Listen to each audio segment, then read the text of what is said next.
within a day, of course, not 3 days. But yeah, hello, and welcome back to Genshin Impact. We're on part 4. Right now we're gonna go with, what's her name? Dunyazard, I don't know how to say her name. Alright, let's go.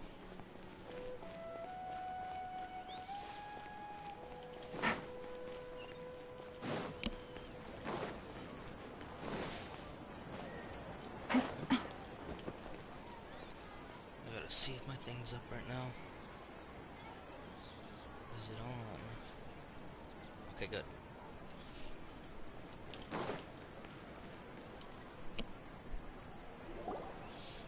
Traveler, Paimon, I've been waiting for you two. Good morning, Dunyarzad. We must have overslept a little bit. Dunyarzad, Not at all. I arrived early. Not Dunyarzad. Today is finally here. I must cherish every moment as if it were gold. You've worked so hard for this day. You gotta enjoy it to the fullest. You know it.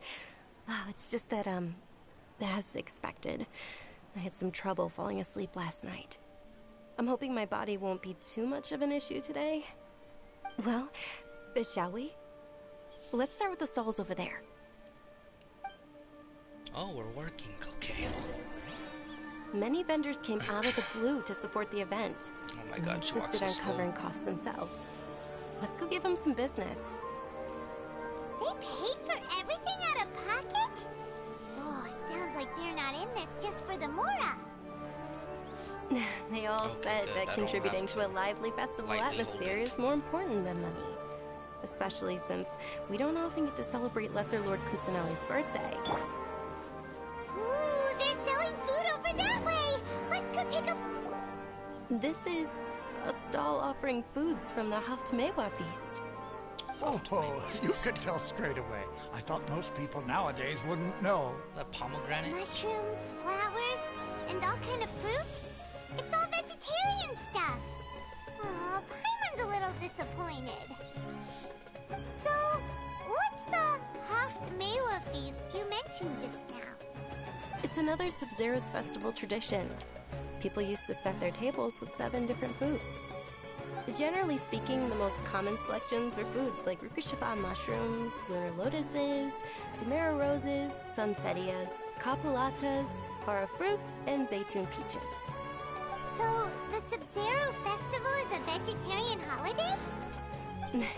You don't have to be a vegetarian to enjoy the spread. We just use the 7 foods to symbolize the 7 virtues of the Dendro Archon. Wait, but if that's the case, if Sumeru uses vegetarian food to represent the Dendro Archon, then wouldn't the Pyro Archon's festival be full of food like roasted fowl, juicy meatballs, grilled steak? Oh, Traveler, we have to go to Natlan as soon as possible! Yeah. I hope your wish comes true one day, Paimon. Thanks! Alright, how about we also check out some of these other stalls?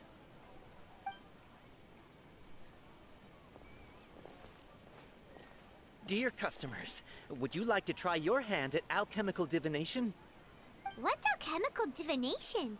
Those two things sound like they'd be fun to try together. Right? I thought the same when I first heard about it. It is said to be a mysterious craft invented by none other than Lesser Lord Kusanali herself. So, how does it work? It's quite simple. After you give me any 2 alchemical reagents, I'll use them to perform a random transmutation. Sure sounds random. So random that it will probably fail. That is precisely what we need. After the transmutation fails, your one and only diviner here will interpret the remnants.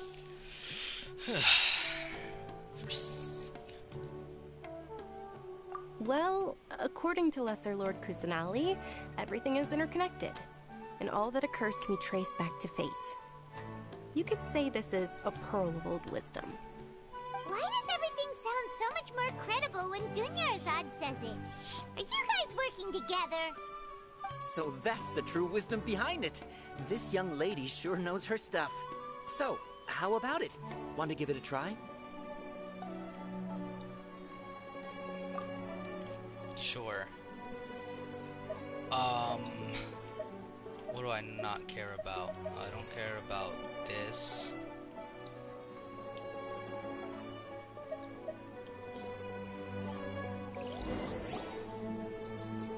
Okay, one moment.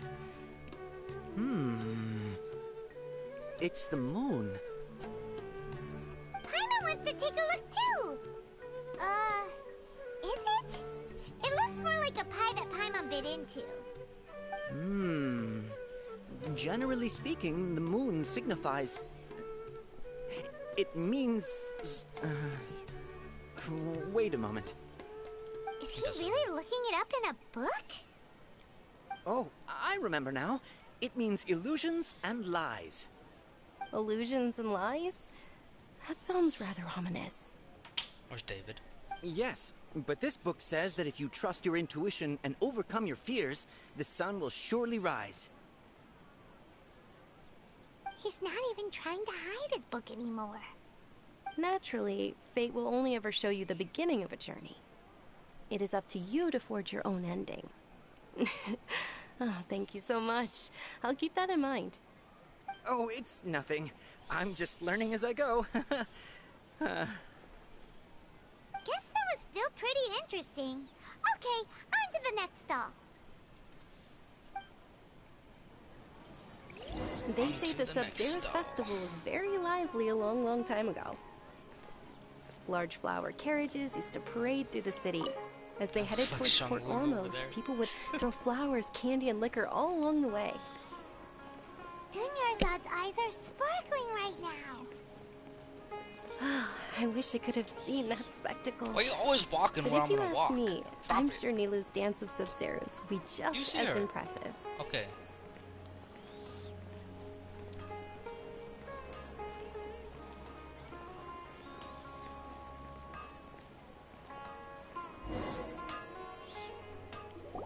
It's a storyteller. Attention! Ruler. Soldiers, fall into formation if you want any Yalda candies. Candy. It's Cheese. a weird guy with a weird hat. Hey, it's Dunyarzad! Wow! It's the Pringles Miss man. Dunyarzad, the children love you even more than the Yalda candies. In the few short days it took to prepare for the Sub-Zero's festival, the children have all grown very fond of you. The Hallowed Night of Flowers. It's an honor that you know my name. Attention! In the name of Ferris, the Knight of Flowers, I commend you on your contributions to the glorious Sub-Zero's festival. All right, little soldiers. Take your Yalda candies and don't forget your loyalty to Lesser Lord Kusanali. Dismissed! Yes, Knight Ferris! Just what is going on here? Wackiness. Ferris, the Night of Flowers, is another Sub-Zero's festival icon, and one immensely popular with children. In the past, the actor portraying Ferris would also sit on a flower carriage. It's all thanks to Miss Dunyarzad's sponsorship that the children can make such wonderful memories today. As are we to you, Vihar. Oh, not at all. Oh, speaking of tradition, do you want some Yalda candies? They're a festival No, I staple, want your and chips. I happen to have some boxes readied here. Take a look and pick whichever one you want. Whichever one, don't these boxes all look the same? That is the fun part. Each box contains a random flavor. It's up to the luck of the draw. Flavors include lavender melon, hara fruit, sunsetia, Ooh, those all sound pretty good. and there's also lizard tail and oni Four. kabuto. Huh? What's up with those two flavors? Oni Kabuto is a little spicier than Lizard Tail. Dunyarzad, you tried them before? Traveler, help Paimon pick one. Paimon wants the Sunsetia flavor. It's alright. Paimon believes in you. I also believe in your intuition. Great. These boxes of candy are numbered 1 to 5 from left to right. Which one do you want? What if I pick number 5? Sure, I'll do 4.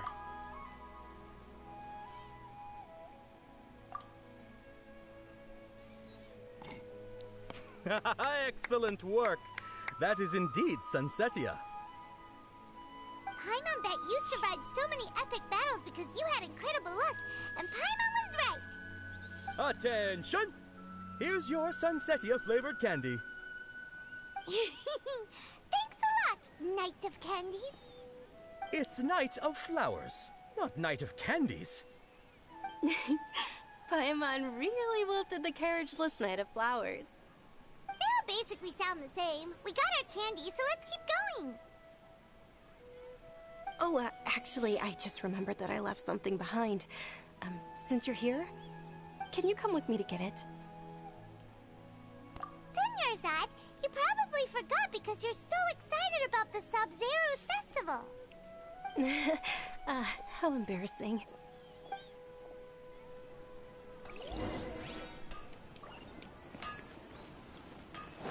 Where am I going? God.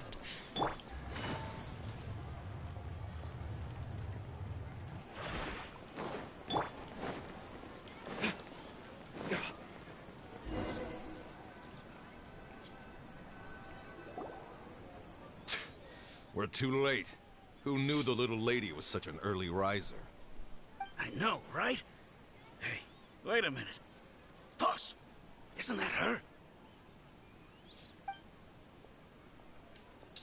Oh, that most certainly is. We're in luck. She's walking right into our clutches. Those Eremites don't look like they're up to any good. Who are you? I don't believe the Homayanis hired you. That's right. We haven't received any of their mora, but I wonder how much the Homayanis would shell out to get you back. They're a gang of kidnappers! Traveler, hurry and protect Dunyarzad! Hey, did you scumbags even consider that the Homayanis might have hired a merc that outclasses you? You're... I Dia! wanna play as her! Dia the Flame Maid! No wonder we mercs haven't heard anything about you for so long. You sold your unruly mane to the highest bidder. Don't speak so disrespectfully. My family started working with her as gratitude for her past kindness to us. Don't worry about it, my lady. Just some friendly banter between mercs. One punch and those rabid dogs will expose themselves for what they really are. Aren't your claws all dull by now? Don't get too cocky! Wow, we got people with an eye patch, Traveler, bandana, take Miss Dunyarzad to a and someone that safe thinks they're location. from Naruto. No, we're gonna stay and help. There's too many of them.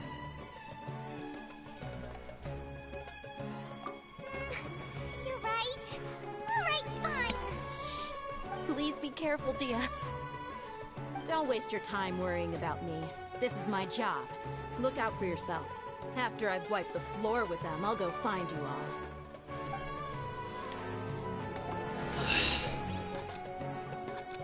What is this?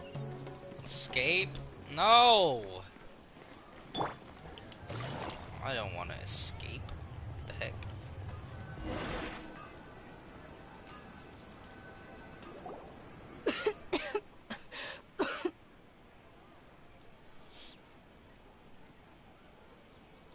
Dunyarzad, are you okay? You look a little pale. Are you in shock? Yeah, I'm fine. Yeah, Yelam. My body always reacts like this whenever I exert myself too much. You sure you're okay? Best I'll way be to fine escape. after some rest. I'm more worried about Dia. After all, none of this would have happened if I hadn't insisted on coming out today. Yeah, don't worry.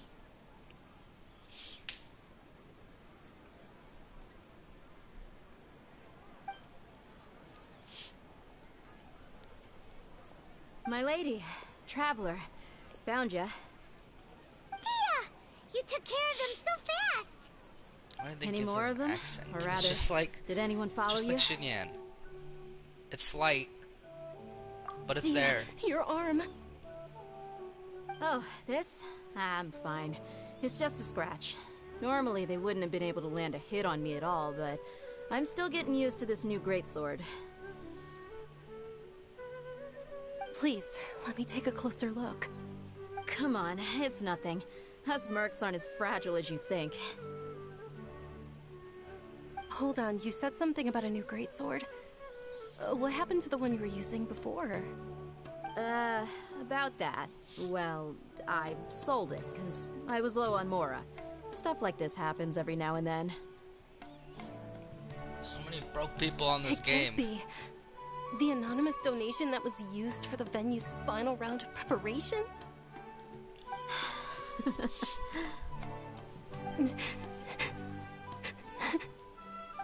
Hey, Miss Dunyarzad, I wasn't trying to make you cry, and I'm not gonna lose my commission because I made my employer cry, am I? Okay, making your employer cry won't affect your commission, but selling your weapon without permission and getting hurt? I'll have to reevaluate your performance. You're so unreasonable, my lady. Thank you very much, Dia. Don't be like that. I get embarrassed really easily.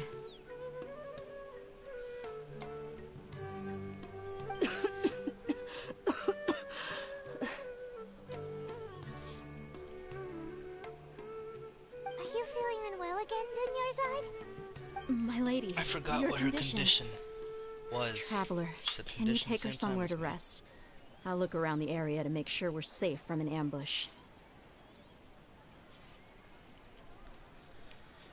Truly, I'm sorry for the trouble, What's her everyone. condition, if you remember?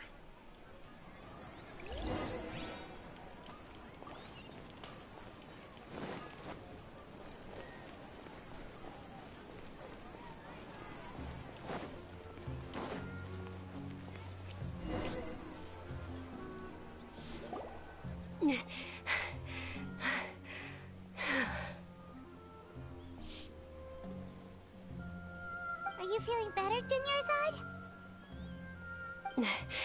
Yes, much better. Just give me a few moments and I'll be good to go.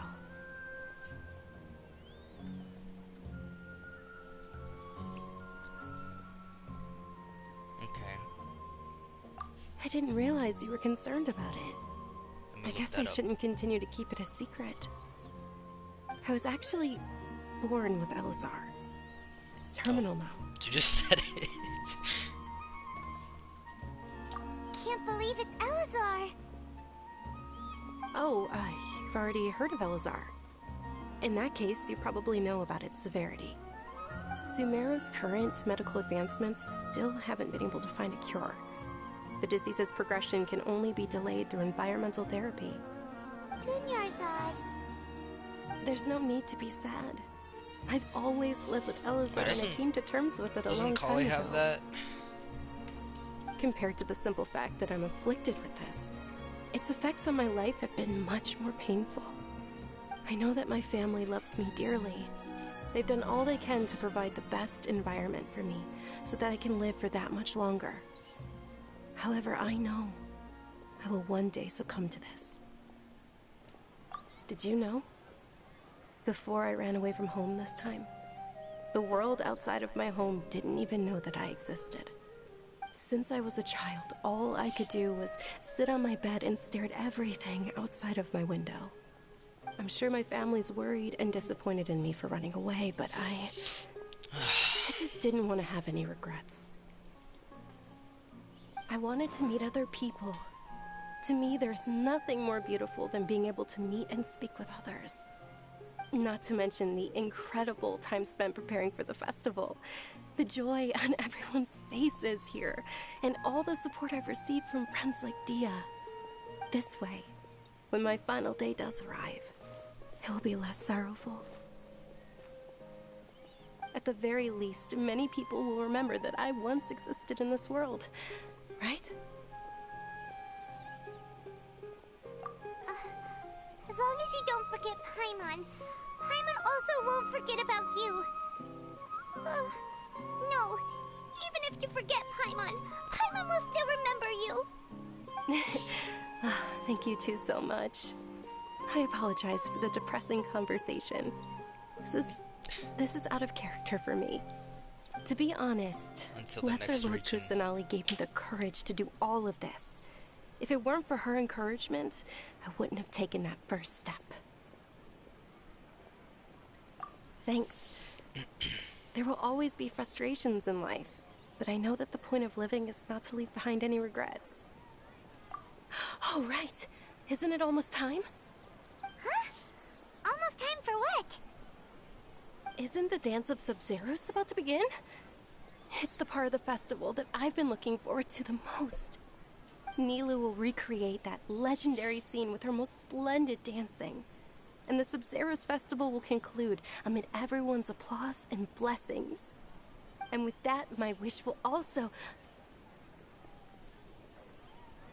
Then what are we waiting for? Let's go to the stage! Yeah, we should still make it in time.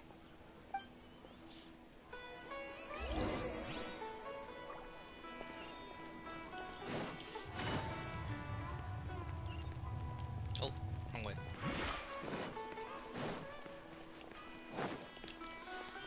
I mean, I guess it didn't matter though.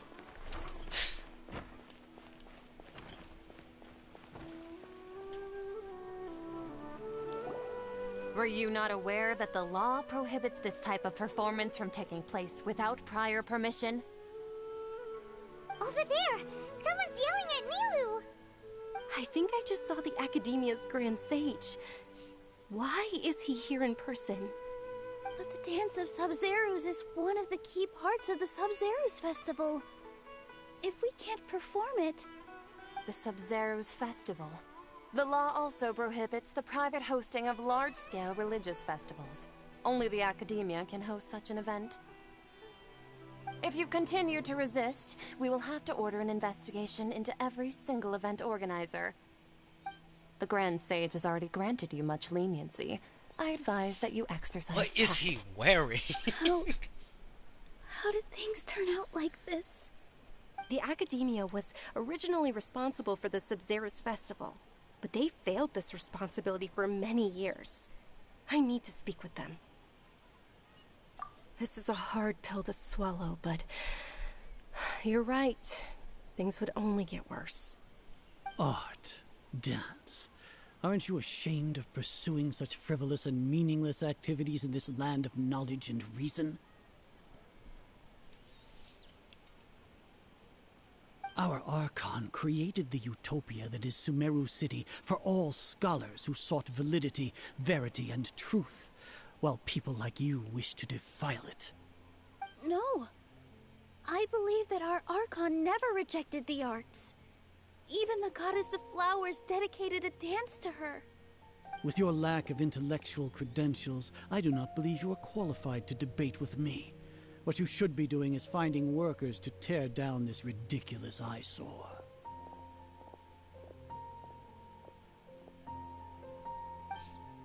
When we return, have the scribe draft an ordinance before the next Nyargarbaha Day that prohibits public art performances.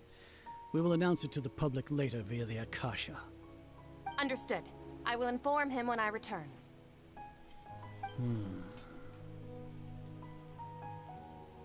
The Sub-Zeros Festival.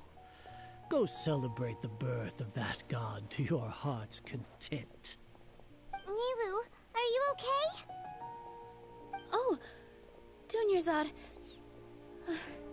You all saw that just now?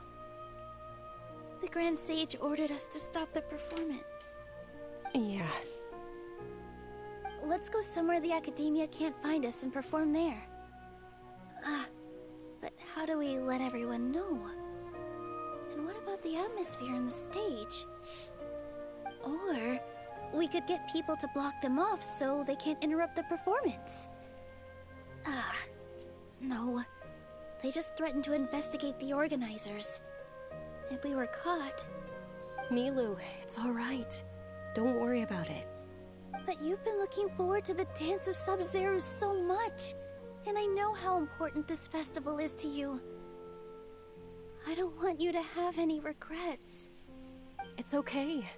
Seeing you care this much about my feelings is more than enough. It would be too risky to continue the Sub-Zero's festival at this point. I don't want to get everyone in trouble. If you say so. But you can sneak out for the next Sub-Zero's festival, right? We'll make sure the next one is a smashing success. The next one. Yes. Okay. It's a promise. It will be a smashing success. I can't believe this is how things turned out. Those heartless geezers. It really is okay. There's nothing we can do about it. Still, I'd be lying if I said I had no regrets. I would have loved to see Milu's dance.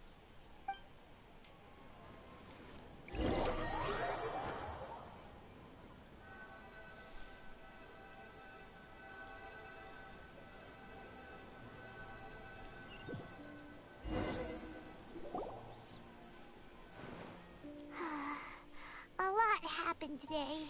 It's a shame the festival ended the way it did. Milu and Dunyarzad promised to make the next Sub-Zero's festival a success, but Dunyarzad is running out of time. Yeah.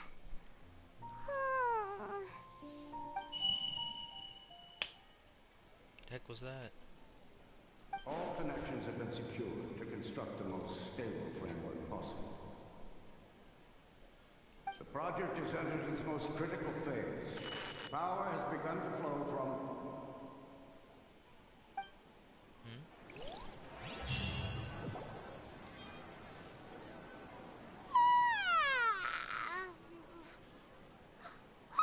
We're gonna be late! It's all because you wouldn't get out of bed! We should go meet Dunyarzad right away!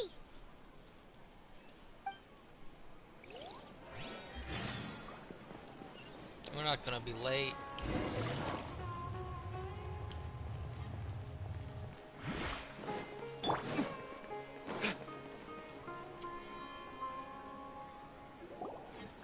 Good morning, Dunyarzad. Sorry we're late. We're not late, Paimon. Shut up. Not at all. I arrived early. You seem kinda tired. Did you not get enough sleep? I'm doing well. There's no need to worry. Shall we go? Let's start with the stalls over there. Sure! Traveler? Why are you just standing there? Let's get going! Why are you just floating there? God.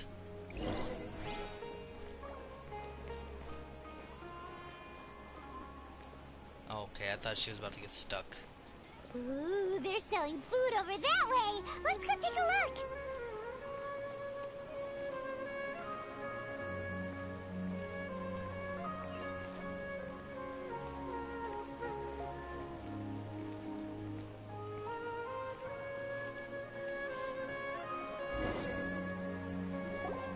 This is a stall offering foods from the Haftmewa feast. You are quite well informed, miss. I thought most people nowadays wouldn't know. They're all plants! Oh, Paimon's a little disappointed. Actually, what is the Haftmewa feast you mentioned? What the heck is happening right now? It's one of the I just Sub-Zero's realized festival's traditions. things are being repeated. People used to set their tables with 7 different foods to symbolize the 7 virtues of the Dendro Archon. Appear to be in the form of the moon. Really? Paimon thought it looked like some kind of food. The moon signifies... It's escaping me for now. Wait a moment. Is he really looking it up in a book? Oh, right. It means illusions and lies. But if you trust your intuition and overcome your fears, the sun will surely rise. Understood. I'll keep that in mind. Oh, it's nothing.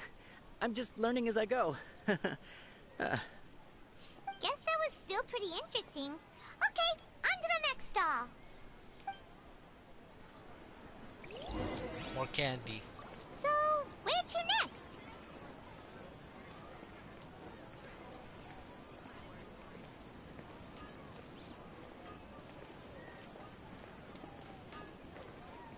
on, Dunyazad. Gotta get more candy. Move, kids! My candy.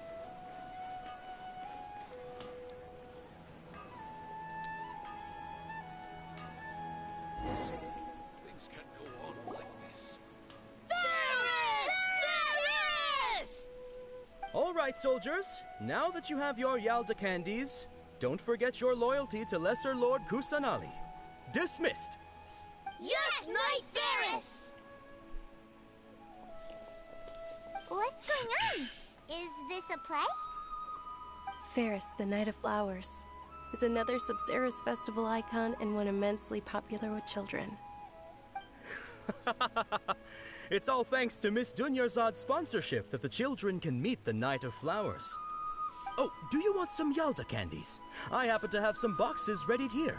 Take a look and pick whichever one you want. What's to pick? Don't these boxes all look the same? It's not that simple. Each box contains a random flavor. It's up to the luck of the draw. Flavors include lavender melon, hara fruit, sunsetia. Ooh, how interesting. And there's also lizard tail and oni kabuto. Ugh, why do those flavors even exist? Traveler, help Paimon pick one. Paimon wants to eat the sunsetia flavor. Great! These boxes of candy are numbered 1 to 5 from left to right.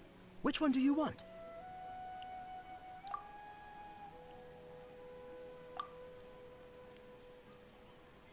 Ah, excellently chosen. Number 4 is indeed sunsetia.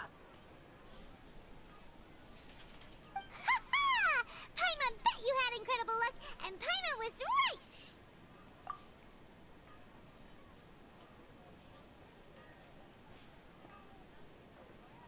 Huh? How's that possible? It's obviously random. Maybe we didn't sleep very well last night. Or maybe we slept too much. Or maybe someone put a device in us and something's happening. Oh, sure.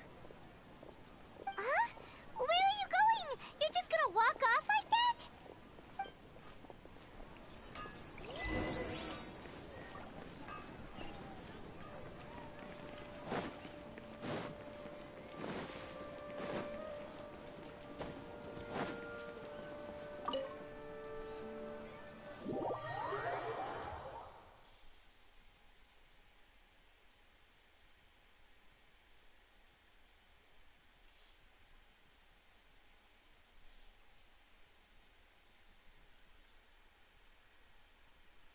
I don't know what the heck is going on.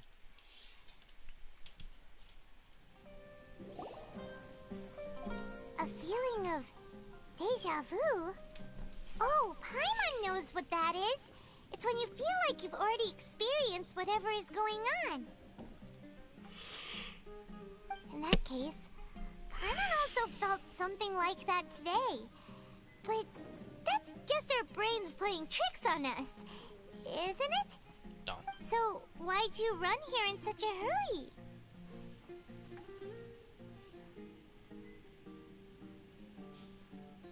So that's it! You're intentionally doing things you usually wouldn't and seeing if you still get that same feeling of deja vu. Welcome, you two. Are you here for lunch? What would you like to eat? Got it. You don't look like you're from these parts, but I gotta say, you got good taste. I'll give this order to the kitchen. Coconut charcoal cake? Isn't it that burned thing that didn't look tasty at all? Oh, Paimon understands what you're trying to do now. You'd never normally order something like this.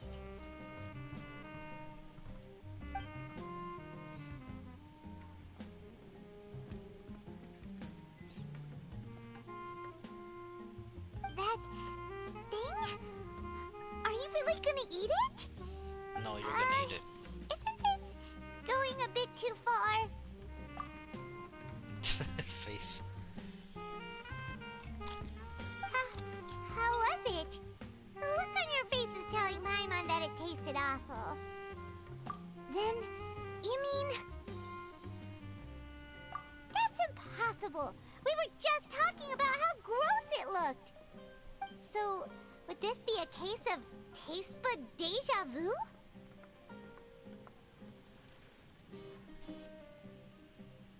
Paimon also gets the impression that we've been here many times, even though we aren't regulars. How about we go out again and try something else?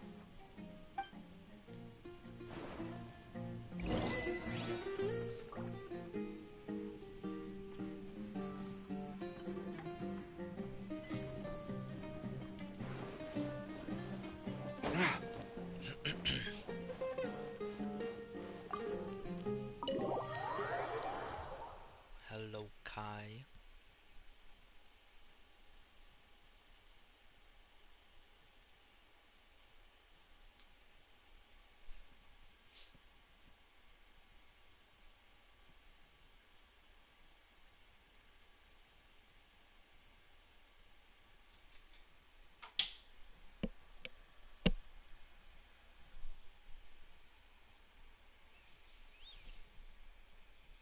What are you doing right now? Hey,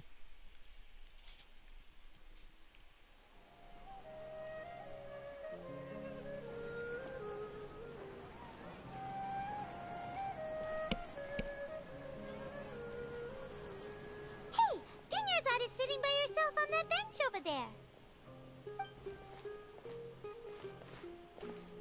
Why? What a coincidence, Dunyarzad. We meet again. Why are you sitting here all by yourself? Oh, I ran into some kidnappers just now, but thankfully Dia came to my rescue. I started to feel unwell after that, so I sat down here. Kidnappers? Oh my goodness, are you hurt? I'm okay. Dia's arm got scratched, but it isn't serious. Whew, that's a big relief. But, Dunyarzad, you seem a little down today. It's the Sub-Zero's festival, and you've been looking forward to it so much. Not at all. I've always been like this. Excessive physical exertion or strong emotions tend to aggravate my illness. Besides, no matter how amazing today may be, it is but a single day. After however many more days, my time will come to an end. Paimon doesn't quite follow you, and Paimon feels like something's really got you down right now. It really is fine. I don't mind.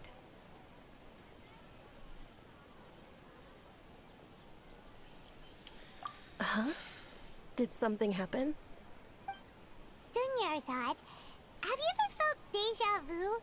You know, like when you've already experienced something that's happening right now?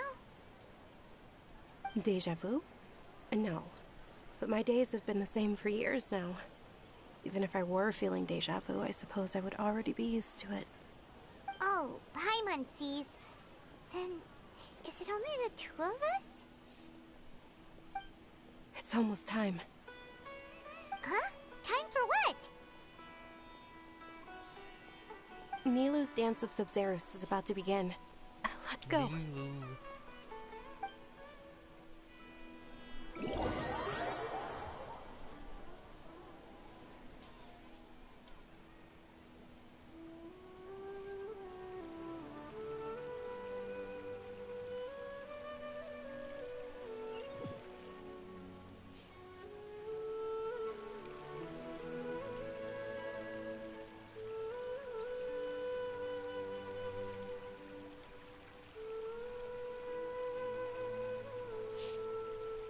With your lack of intellectual credentials, I do not believe you are qualified to debate with me. What you should be doing is finding workers to tear down this ridiculous eyesore. When we return, have the scribe draft an ordinance before the next Nyagarbaha Day that prohibits public art performances. We will publicly announce it later through the Akasha. Understood. I will inform him when I return. The Sub-Zeru's festival. Go celebrate the birth of that god to your heart's content.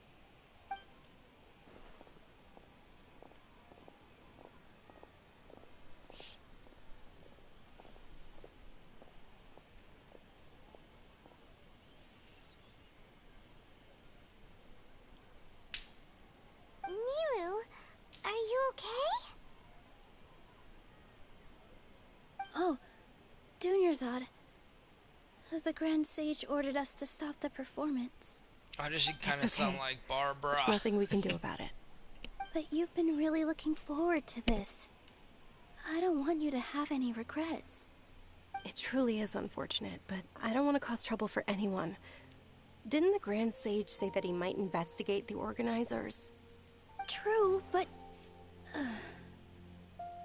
well, okay. I'll just have to try again next year. The next festival. I probably won't be around by then. Wait, what did you just say? No, nothing. I'll be heading back to rest. Thank you for your help, everyone. Paimon can't believe what those heartless geezers did!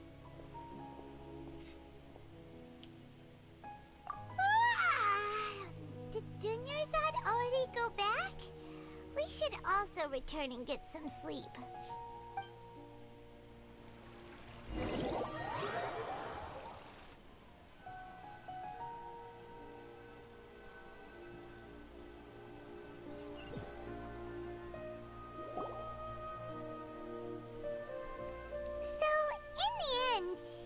Couldn't figure out what that deja vu feeling was all about? Maybe it really was because of exhaustion. Same here. That's why Paimon stopped thinking about it halfway through the day. Then, how about we settle in and get a good night's sleep? For now, we can chalk things up to exhaustion. We could do more thinking tomorrow. Squirrel. The noise again. Observing a modest drop in the output of Jnana energy, but values still remain within normal parameters. Continue to monitor the variances in the data and find the cause as soon as possible. Man, it is hot in my room. I need to turn up my fan. Why does Paimon feel so tired after so much sleep? Do you hear my fan on the stream Anyway, or no? We should go meet Dunyarzad right away.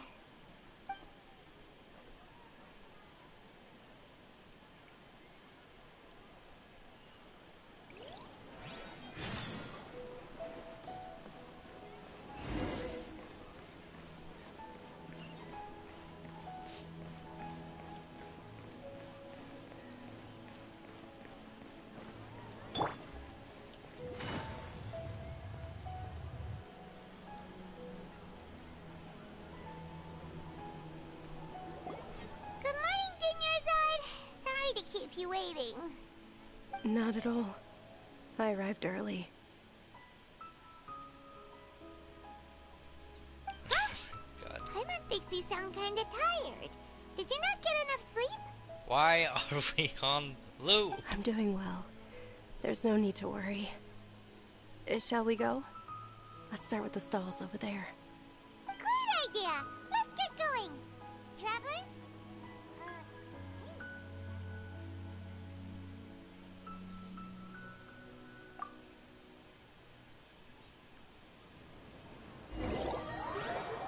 We're not about to do this whole thing over again, right?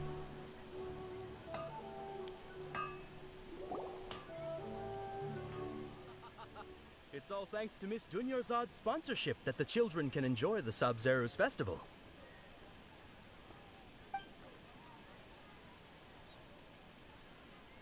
Oh, are you interested in Yalda candies? I have some boxes of candy here. Pick whichever one you want. I don't want your stupid candy. No more. Not much of a choice. All these boxes look the same. It's not that simple. Each box contains a random flavor, It's up to the luck of the draw. Flavors include lavender melon, hara fruit, sunsetia. They all sound pretty tasty. And there's also lizard tail and oni kabuto. Huh? What were those last two? He'll help me choose. Paimon wants to eat the Sunsetia flavor. No problem. These boxes of candy are numbered 1 to 5 from left to right. Which one do you want? They're all number 4. I was gonna choose a different option. Oh, I like your confidence. No hesitation at all. Oh, congratulations! Number 4 is indeed Sunsetia.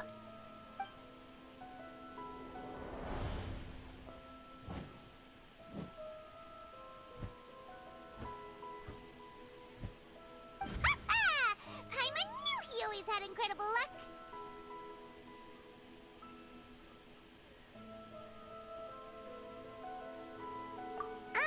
Paimon's not really interested in the other flavors. Ah, wait. How did you know? Don't tell me that you already knew which flavor was in each box. What? He was right about all of them? That couldn't have been luck. How is this possible? I packed all those boxes this morning and they've been sealed ever since. You couldn't have known beforehand. Mind reading? X-ray vision? Or some kind of magic trick? This is way too freaky. Tell us what's going on. Since when did you get superpowers? Traveler? Whoa! Hey, where are you going?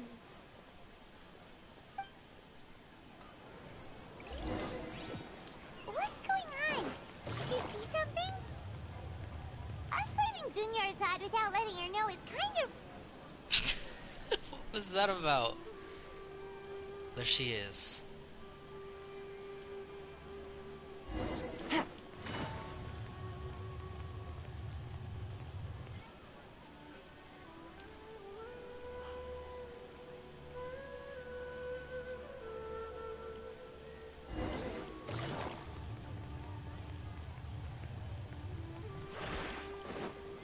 Take it easy.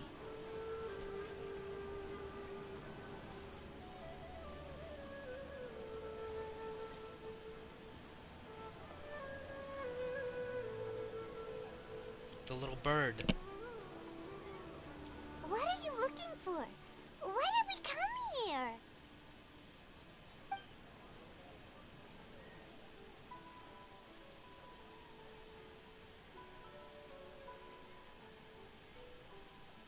Traveler?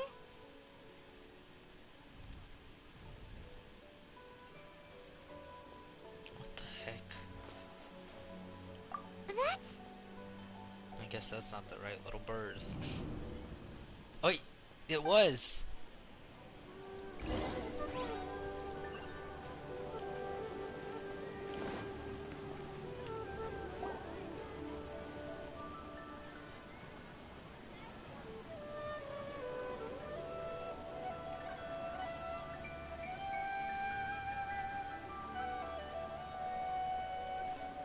Lesser Lord Kusanali.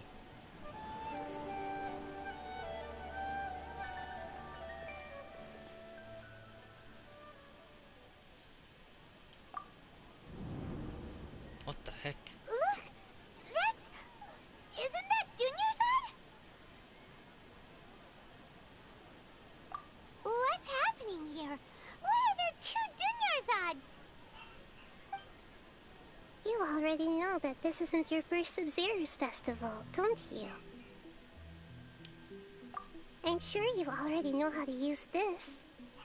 A knowledge capsule? Where did you get it?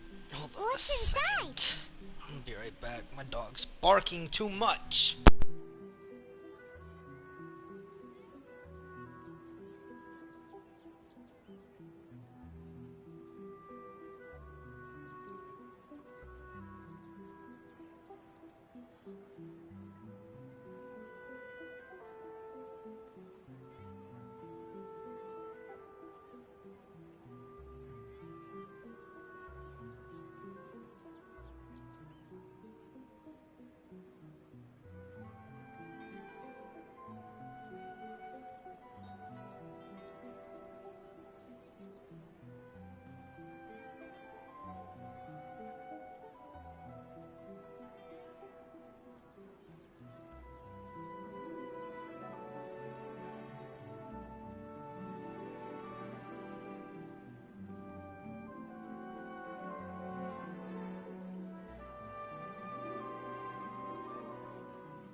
You should use it too, Paimon. You know Paimon?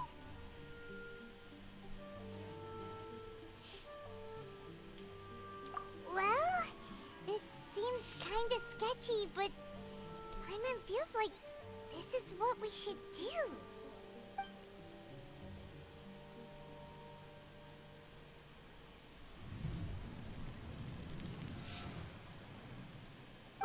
What the?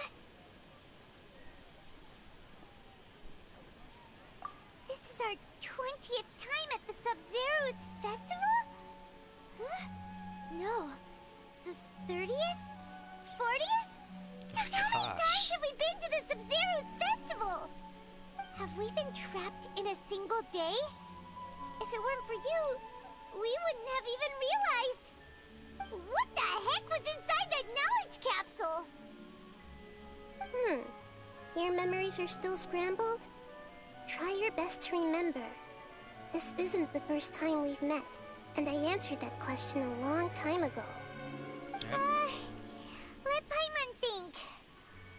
Oh, it's coming back. Meeting you was the real catalyst for restoring our memories, and the knowledge capsule was just your means of showing our minds the way.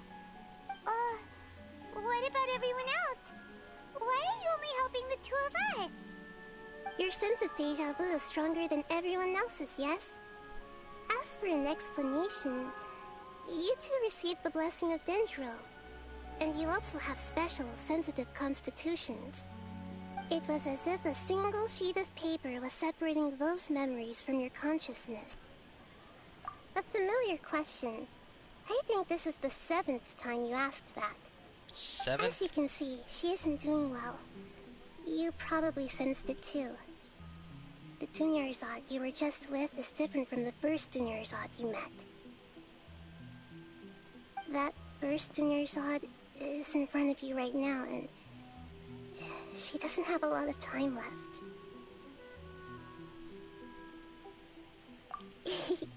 Looks like you're almost done sorting out your brain. Oh yeah, I'm Nahida. Nahida? That's where you're gonna go by? Good. You passed the test. What's happening? You can awaken our memories, and you seem like you know what's going on. Oh, wait. Please don't tell Paimon even you don't know. Everything in this world runs in a loop. This cycle is called the samsara. You, me, and everyone else are all stuck inside the one-day samsara. As for the truth, that's on you to find out. If you were told the truth instead of discovering it yourselves, it would literally blow your minds. I don't know how you'd be after that. I can only give you surface-level help, like bits of information and subtle hints. For the rest of the time, I'll be doing all I can to slow down Dunyarzad's illness. She looks like she isn't doing well at all. Her illness gets worse after each Sub-Zero's festival. If we can break out of the samsara, I might be able to save her. But as things are right now, she's just a small bird in the sky that's about to lose its last feathers. All I can do is raise a gale to delay her fall. You sure love to use weird analogies. Analogies are wonderful tools. They let you use existing knowledge to understand unfamiliar things. Okay, so, with what you know so far, what do you think the truth is?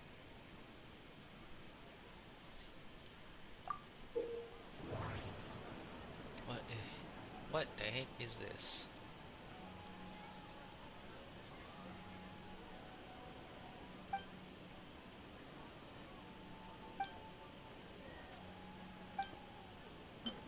We're playing a detective game, I see.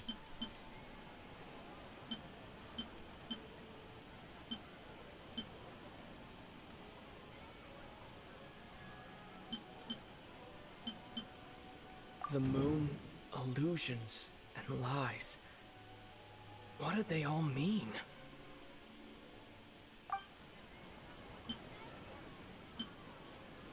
My mind feels exhausted, even though I haven't done too much thinking. What is going on? Look at that, he's talking more. What's happening right now seems to have happened before. This feeling has been getting stronger and stronger.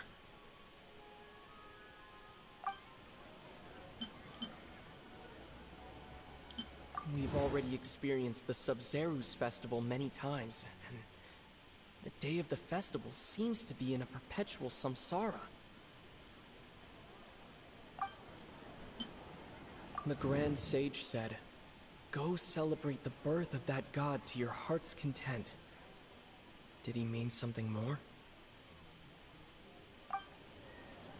That doesn't sound right. Oh, wait. I need to carefully think things through. I thought I had to click on all of them. It's this one.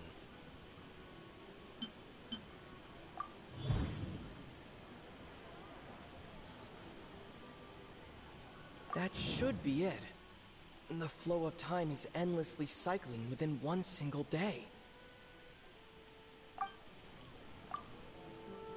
A time loop. You've given similarly wrong answers in the past. A pity. Still the wrong answer? Paimon thought that made a lot of sense. It feels like time's just repeating itself. A simple time loop can't explain some of the phenomena. You two are still missing a lot of information.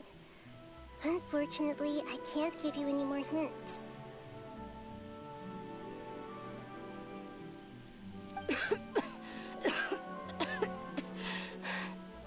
Dunyarzad.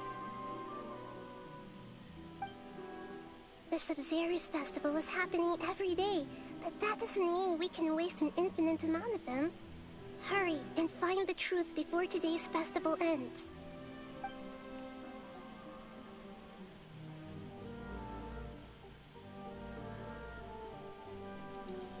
Let's think about our current situation.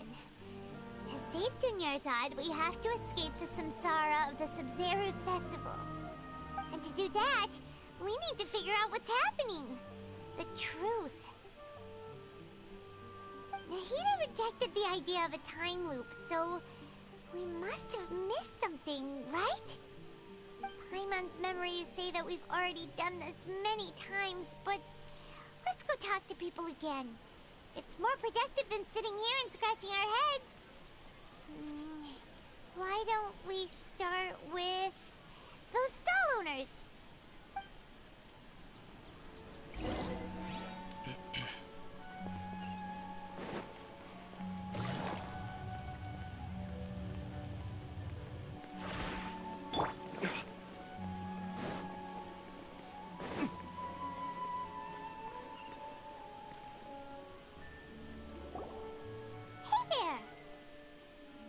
Hey, it's you guys again.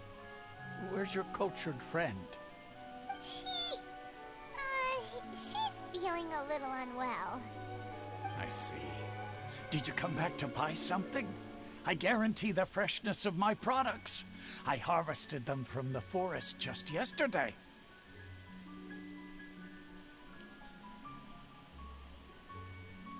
Huh? What brought this about? I hurried back from the forest yesterday, and I'm selling produce here today. I haven't felt anything strange. To put it another way, if you really think about it, was yesterday truly yesterday? Did you actually come back from the forest yesterday? What kind of philosophical nonsense is this? Are you two daydreaming? Didn't you know that no one dreams in Sumeru? Go somewhere else if you want to find someone to daydream with.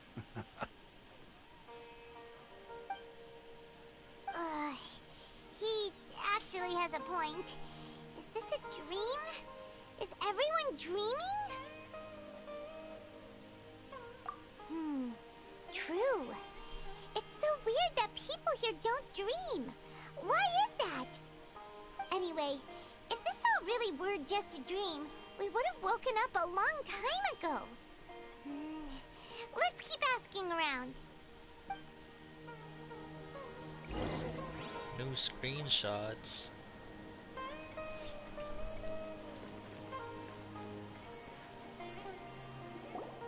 Oh, it's you two. Was my divination so accurate that you felt compelled to compliment me in person? Ooh, I knew it! I told you, the god's divination is highly accurate. You just hadn't fully understood its significance yet. You're really excited about this, huh? That's exactly why we came back. Help us better understand it. Help you better understand it? Well, that isn't exactly what I excel at. So, you're admitting that you don't have a clue? Anyway, what kind of situation did you get into?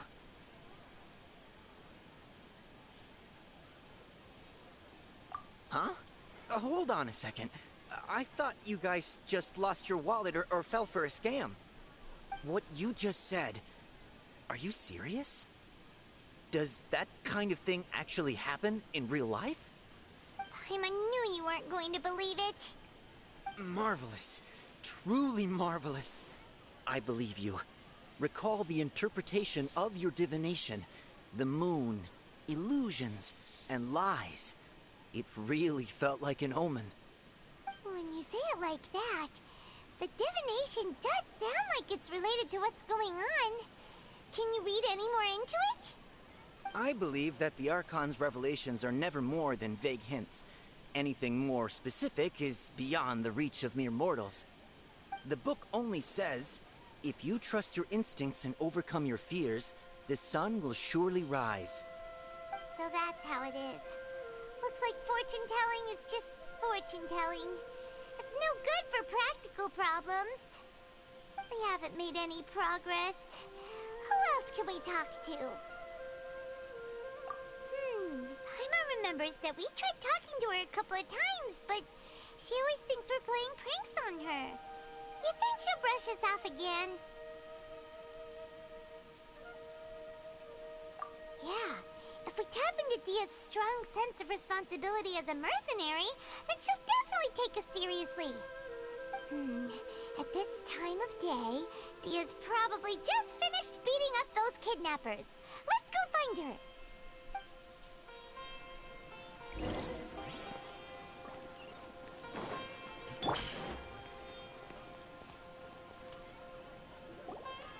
I'm fine, my lady. It's just a scratch. Perfect timing. Both of you are here. Paimon, traveler, you came at just the right time. Listen, there was a dangerous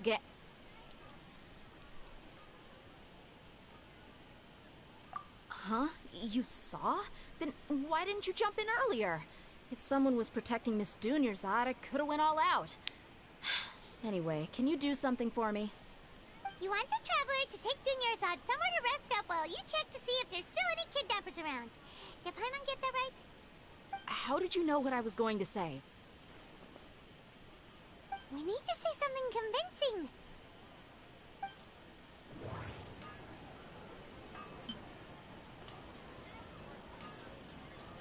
Dia sold her greatsword to raise additional funds. And then she was injured because she wasn't used to her new weapon.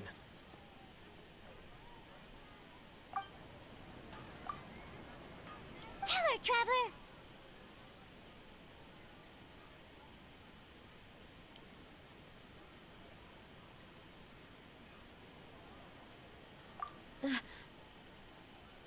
I didn't tell anyone about that. Including Miss Dunyarzad. You couldn't have known. And just now, you literally took the words right out of my mouth. What's going on? All right, so this is the situation.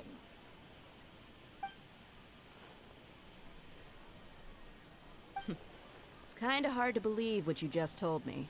First, let me make something clear. Most of us desert dwellers might not be the scholarly type, but we do have basic common sense.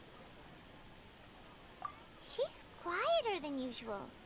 Uninterested in anything and really gloomy. Yeah, I noticed that too. Yeah, she sounds isn't dead. the same as before, but her parents said that this is how she was like at first. Huh?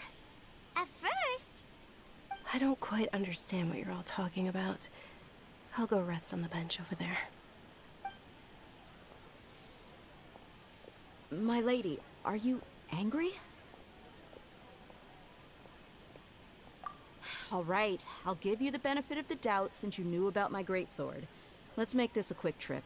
Miss Dunyarzad isn't completely safe here.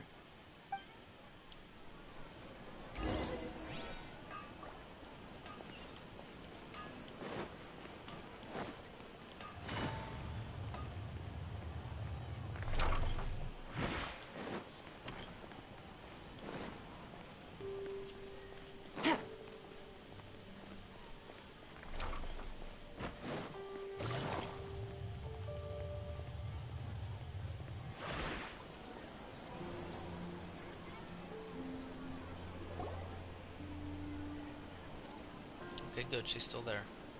Nahida, we brought a friend. Are you busy?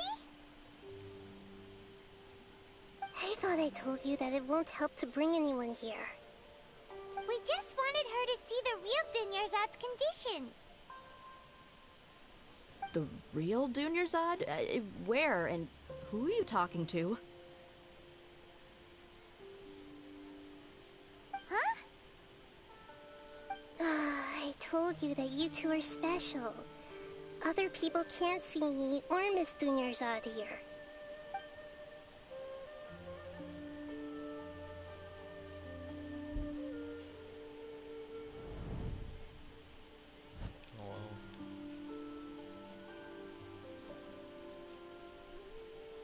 Hold on. Over there. Is that? Wow. How perceptive. Does she have invisible antennae? Miss Dunyarzad, she's lying down here, isn't she? How's she doing? Her condition's really bad, and she's basically in a coma. How did you know she was here?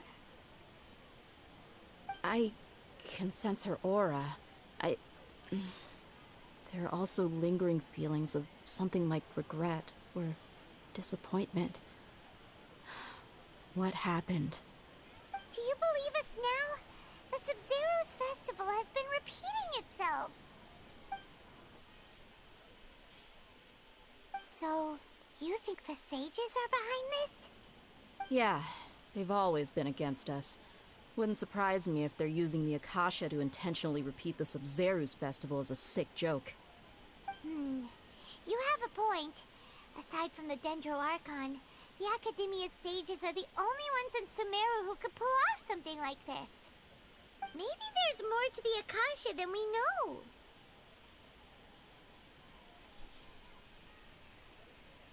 Right! Didn't you awaken our memories using something that looked like a knowledge capsule? That means you must know something about the Akasha! The Akasha relies on the power of a gnosis to operate, as it is the manifestation of the God of Wisdom's power. It compiles the wisdom of the entire populace, and it grants knowledge to the people. A gnosis could do that? No wonder the Akasha is so magical. It's being powered by the gnosis of Sumeru's Archon. So, this Nahida you mentioned, what did she say? She said, and Paimon quotes, "The Akasha relies on the power of a gnosis to operate, as it is the manifestation of the God of Wisdom's power. It compiles the wisdom of the entire populace and it grants knowledge to the people." Compiles the wisdom of the entire populace and grants knowledge to the people. Wait. I get the grants knowledge part. That's what people have always used the Akasha for. But compiling the entire populace's wisdom? How does that work? Did she mean that the sages enter new knowledge into the Akasha?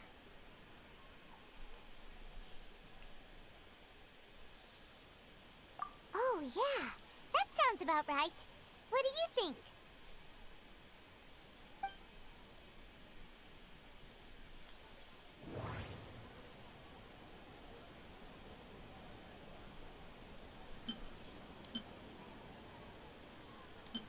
Okay, Nahida said the Akasha relies on the power of a gnosis to operate, as it is the manifestation of the God of Wisdom's power.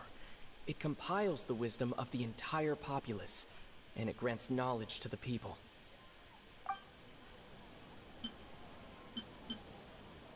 My mind feels exhausted, even though I haven't done too much thinking. What is going on?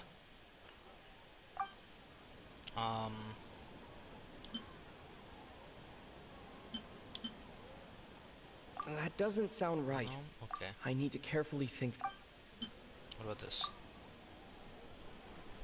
You mean the Akasha is causing our mental fatigue? Huh.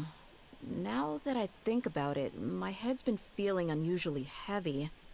When the desert dwellers set off on their quest for knowledge, a sage once said, knowledge always comes at a price. Compiling the entire country's knowledge. You think the Akasha pulled a 180 and is extracting information from us?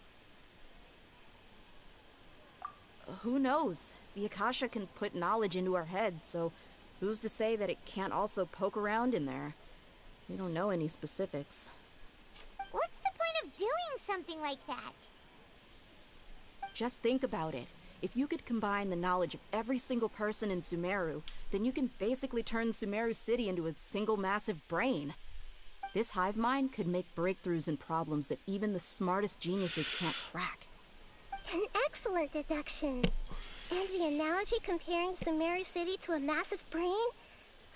I love it. In that case, we should take off our Akasha terminals right away. Maybe that'll solve this problem. Yeah, I was only wearing this for show in the first place. Didn't expect the sages to cook up such a conspiracy. Mark my words, when this is over, I'm getting evidence and exposing this whole thing to the public. Great dogs. How does everyone feel? Huh?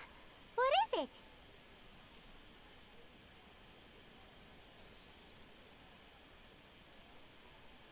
Oh, that!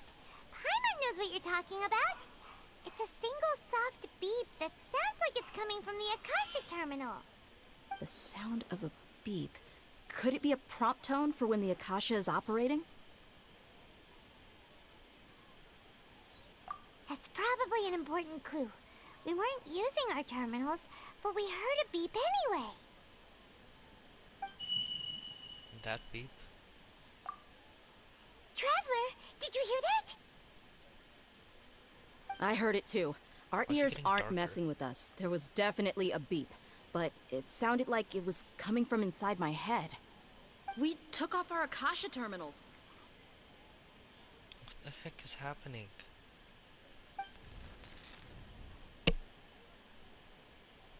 Phase runtime has exceeded its expected length.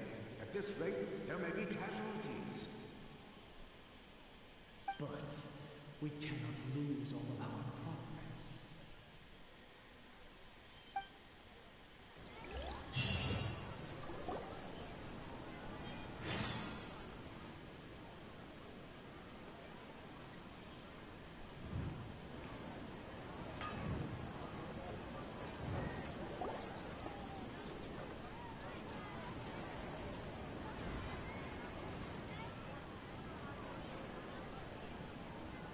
If the thing is rendering. Paimon remembers everything! Good. You adapted quickly this time. We definitely took off our Akasha terminals last night, but we still heard that beep. Why is that?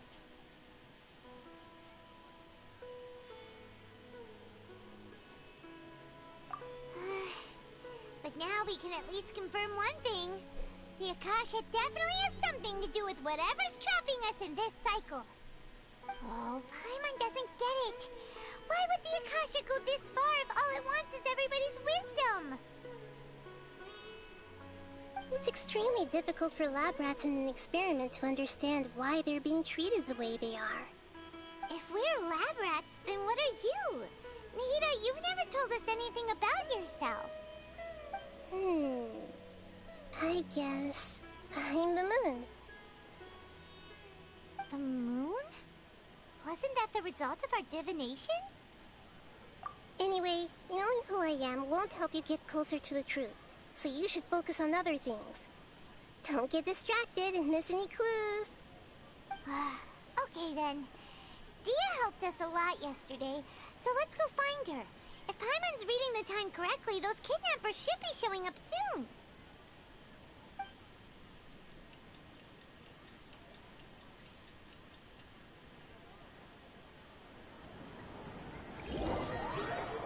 I really like what the story is doing right now. Making things a whole lot different.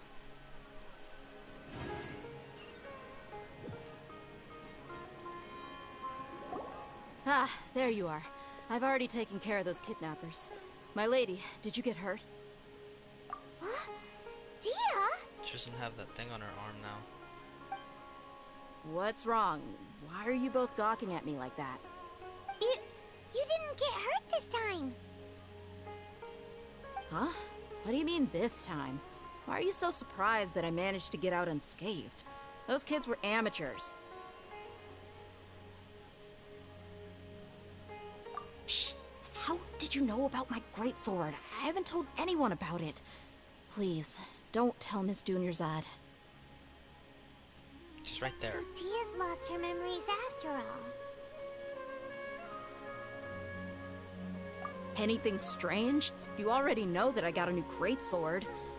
If I had to say something, it's weird how such a new weapon could feel so familiar. It's as if I've already used it to fight a countless number of battles. You're saying that although you don't remember using it, your body feels like it does? That's right. Both mercenaries and warriors heavily rely on muscle memory. Only knowing the theory of battle won't get you anywhere. Traveler, what do you think?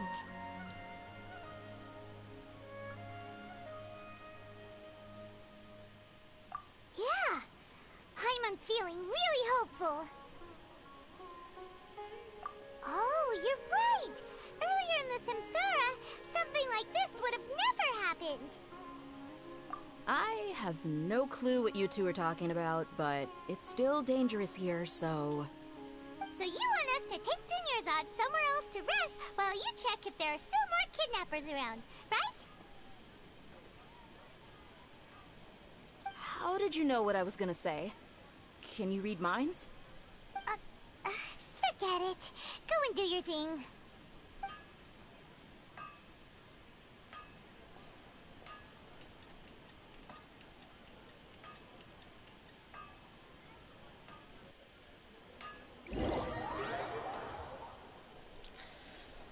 Let's see. I don't think it changed.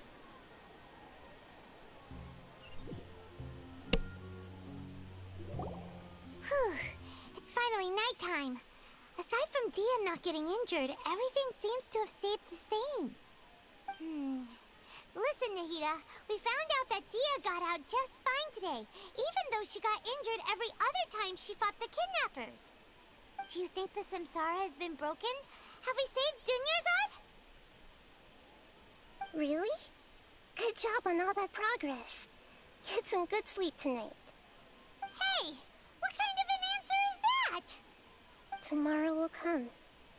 Everyone assumes this is common knowledge, but the only way you can know that for sure is if you experience tomorrow. How many todays has it been?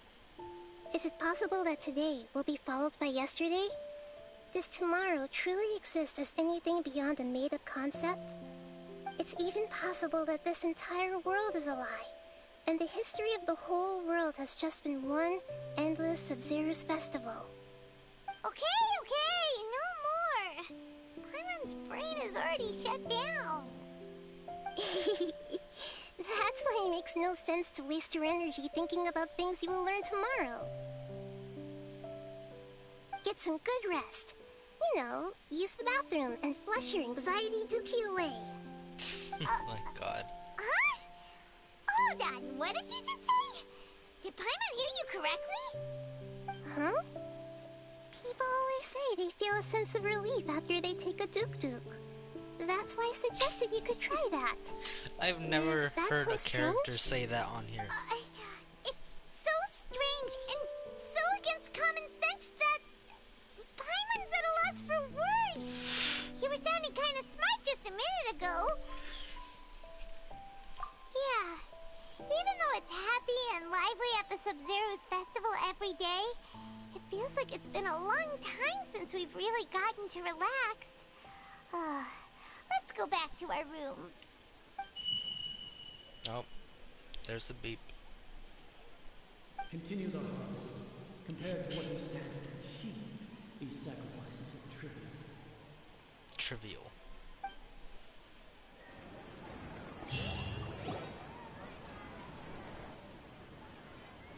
We're still in the same day.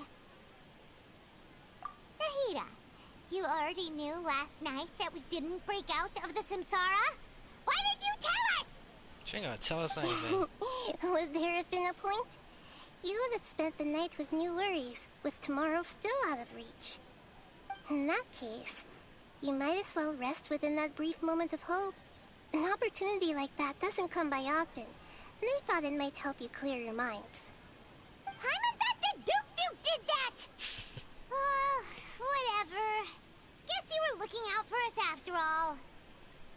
Of course. In the time we've been together, you two have been everything to me. Paimon's flattered and everything, but maybe you're taking things a little fast. What I mean is, even though I had asked you to solve this puzzle, you two are still the only ones who can see me and sense my presence. In other words, if you weren't here, I may as well not exist. That's why you two have been everything to me. Get it? Nahida's talking about confusing stuff again. Anyway, that's enough chit-chat. So, Traveler, did the new clues yesterday help you gain a new understanding of the situation? Huh? Why are you scrapping your previous theory? Oh yeah, you're right! Gosh, how did we not notice that? In a simple time loop, people's physical conditions should also reset. So, what's your new hypothesis?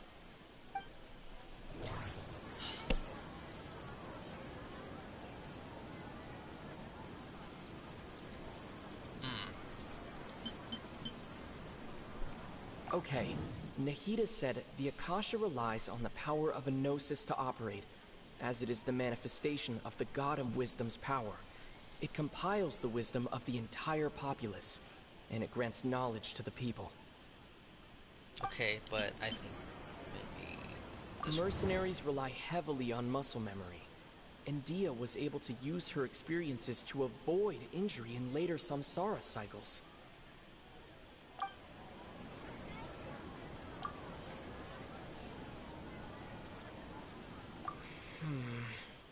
I can't seem to cohesively piece everything together.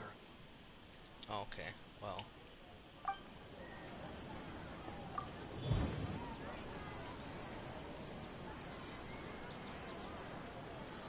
If all our memories of a day are erased at the end of that day, then we would unwittingly relive the same day again and again.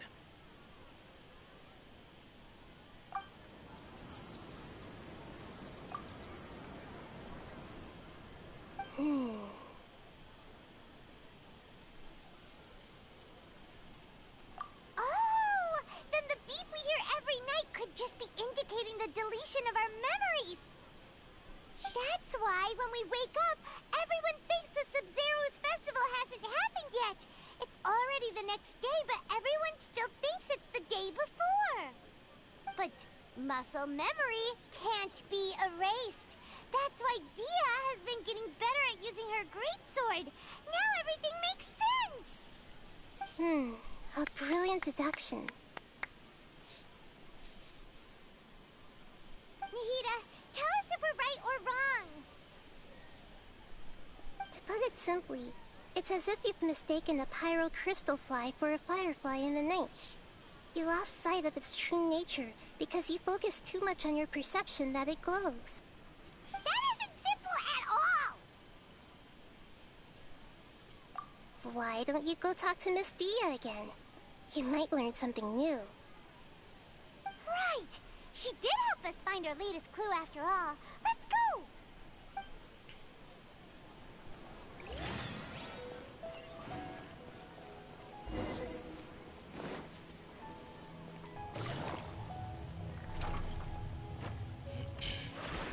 Take it easy.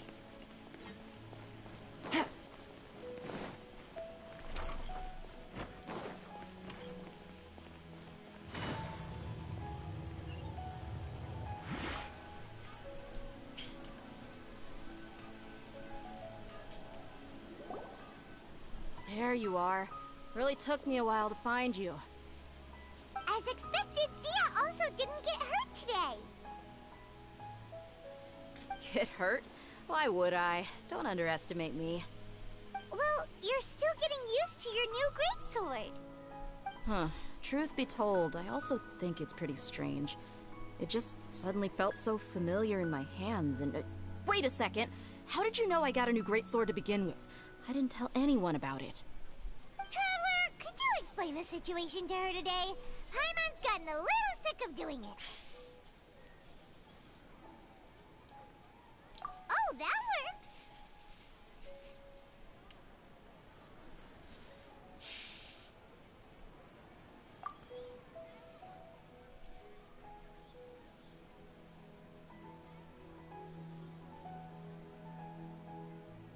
What happened to you guys while I was gone? Did you get brainwashed by some cult? Don't think too hard about it. Just take what we're saying at face value. Alright then, let me get this straight.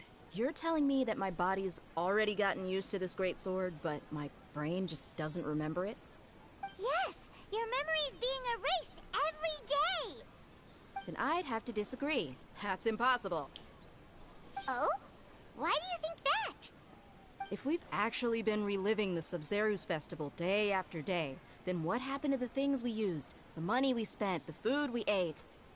Common sense says my wallet should have emptied itself a long time ago. There's no way I wouldn't have noticed that.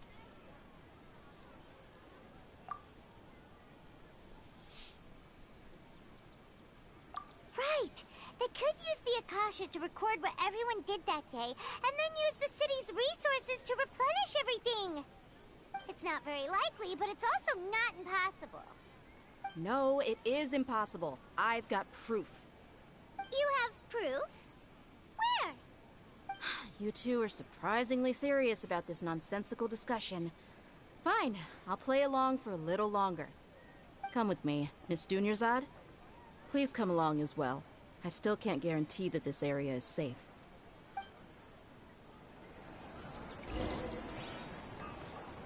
Paimon can't believe it's Dia who wants to show us something this time. 2 days ago, we were the ones taking her to see Dunyarzad.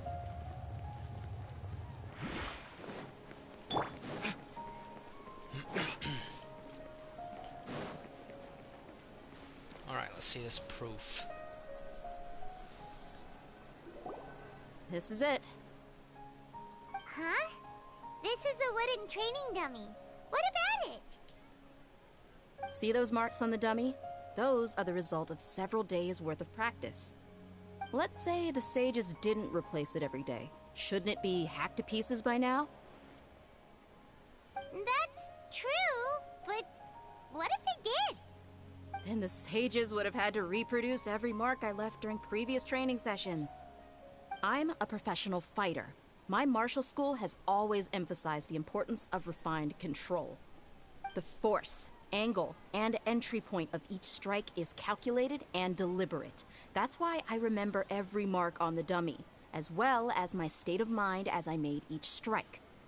It's just as they say, each swordsman has their own unique style, and even the same swordsman can't make the same cut twice. It would be impossible to copy these marks. Is it really impossible? What if they used some fancy machine to carve every single mark? People often say that a camera's photo can never replace an artist's painting because the former has no spirit to it. The same thing applies here. At a mere glance, I can differentiate carved marks from the results of combat training.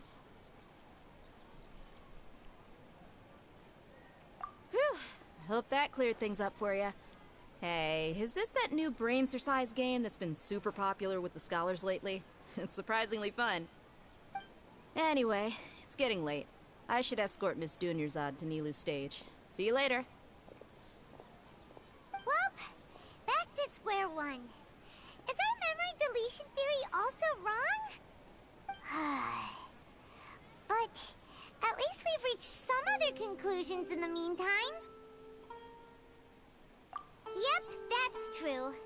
So, can we think of any new ideas right now? Strange?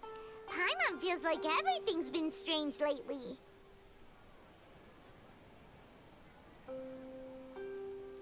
Huh? Leaving the city? You're right! It's really strange how we never thought of such a simple solution! Many things should become clear if we can confirm the flow of time outside of the city. Paimon can't believe it! Did we miss this because we're tunnel visioning too hard on our other theories? Or because we're just too tired? How about we go back and ask Nahida? Maybe we've forgotten something about leaving the city. Should we really go ask her? She's not gonna give us the right answer.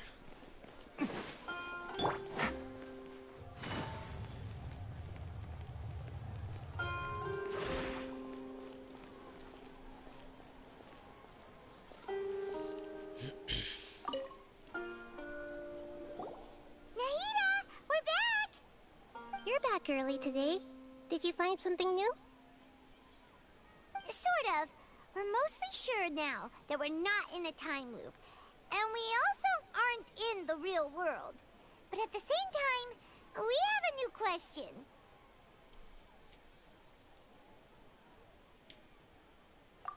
Leaving the city. As far as I remember, you've mentioned your plans to do that twice before. We did? But we don't remember anything. What happened after we talked about those plans? What did we say when we got back? Let me think. I don't think you ever actually told me what the outcome was. Oh, it's probably more accurate to say that both times you never came back the whole night. But you two sometimes stay out the entire night anyway, so at the time, I didn't think too much about it. It is true that sometimes we lose track of time during our investigations. Before we know it, it'll already be the next day. But still, neither of us remember anything about leaving town. Really? That's kinda strange. In theory, I should have already awakened all your memories.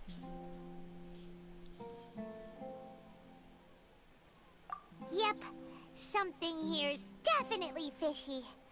Let's get to the bottom of this tomorrow.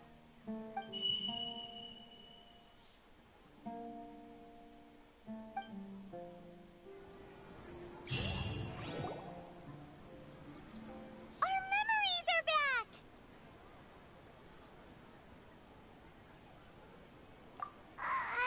About that. Well, where should Paimon begin? Traveler, aside from your memories that were just restored, I have another message for you. Listen to it and you'll understand. Can't go back. There are countless spaces here. Our Sub-Zeru's festival in Sumeru City is just one of them. Traveler, you should be missing 2 days worth of memories. Paimon will fill you in. It's time to carry out our plan from yesterday. Okay, let's go. What the heck?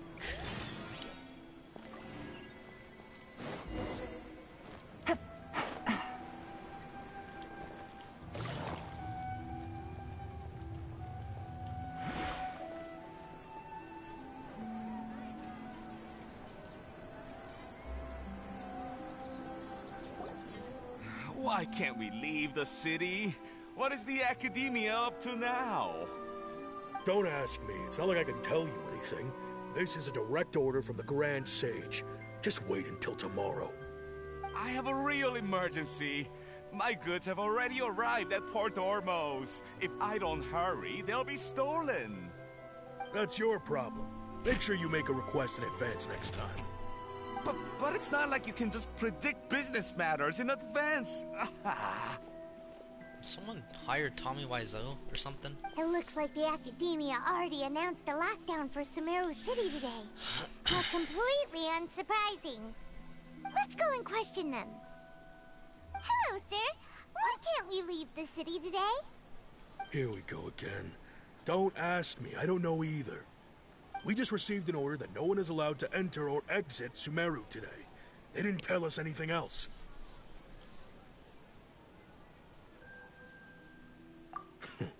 Angering me won't get you anywhere. If I had that kind of insider info, I would have left this stupid post long ago.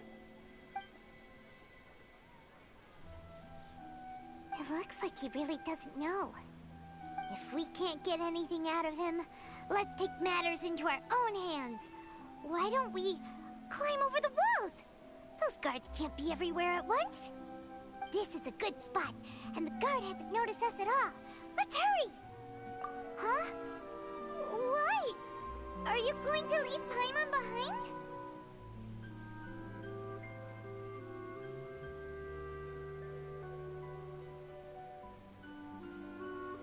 But what if things get really weird out there and you get into some trouble? Then Paimon won't be able to help you. What are you gonna do? Paimon knows that Paimon can't do much, but we've always been together, haven't we?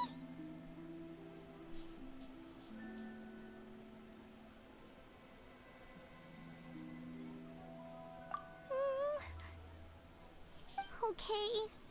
Paimon will wait for you. Promise Paimon that you'll come back as soon as possible. Just a quick look. And please, be careful.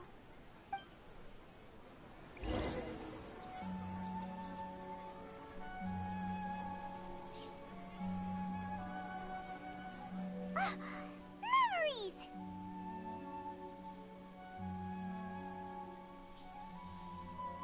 Traveler!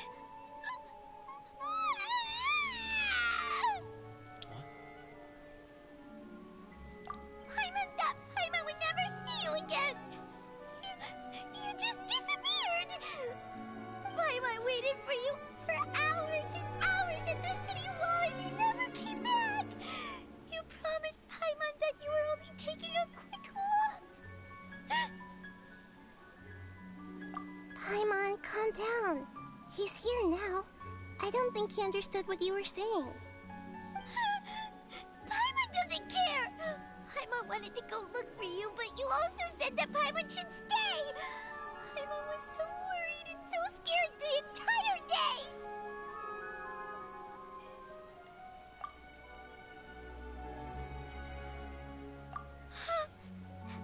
Okay. Paimon will forgive you. The most important thing is that you didn't actually disappear. Oh, Paimon was so scared that you had gone into another world. Okay, Paimon, can you tell us your perspective of what really happened yesterday?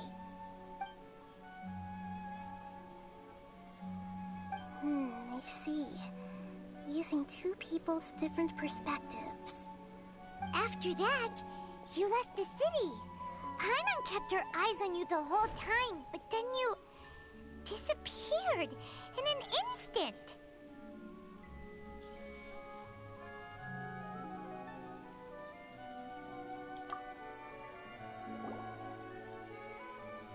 No way! Paimon was watching you with the fullest attention. What's your perspective, Traveler? You sure you don't have any memory of this? I guess that explains everything. You also lost your memories the last 2 times you tried to leave the city. Those days' memories can't be awoken. So, if we leave the city, our memories will be completely erased?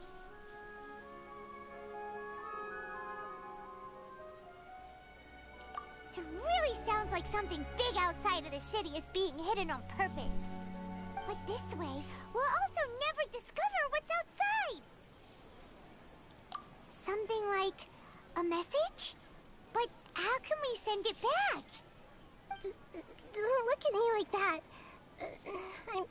I'm not used to being stared at. Well... Okay. You want something that can pass on messages, right?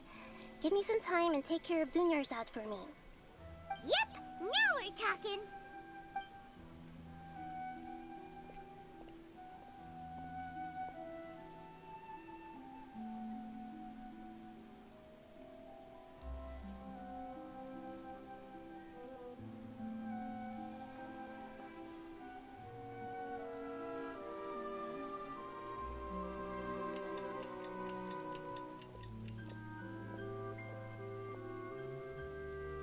I'm done. Here you go. What? Isn't this just an Akasha terminal? I made some little changes. Akasha terminals are already capable of sending messages. I just tweaked it so that it could connect to any node. To make something like this? Nahida, you really know the Akasha like the back of your hand. Anyway, we can use this now to record a message, right? Yep. I'll help you save the messages. It should be pretty easy to use. I just can't guarantee the user's status and signal coverage when they're outside the city. We'll never know until we try. At least we're taking the initiative now.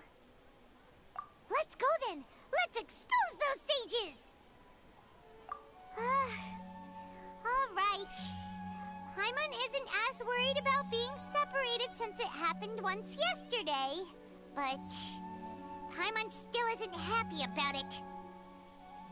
Okay, see you tomorrow, Traveler.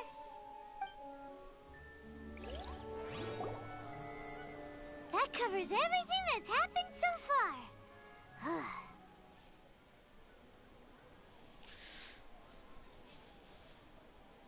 Yes, although the signal was choppy and had some interference, we still managed to receive 2 messages from you when you were outside.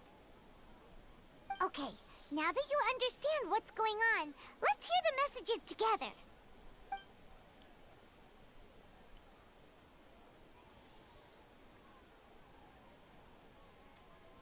Can't go back. There are countless spaces here. Our Sub-Zeru's festival in Sumeru City is just one of them. I've entered another space. Before me are flowing sandstone and howling fish. Impossible and surreal sights. All these spaces are empty except for the occasional ones that contain mute puppets rather than people. I can't sense any human presence.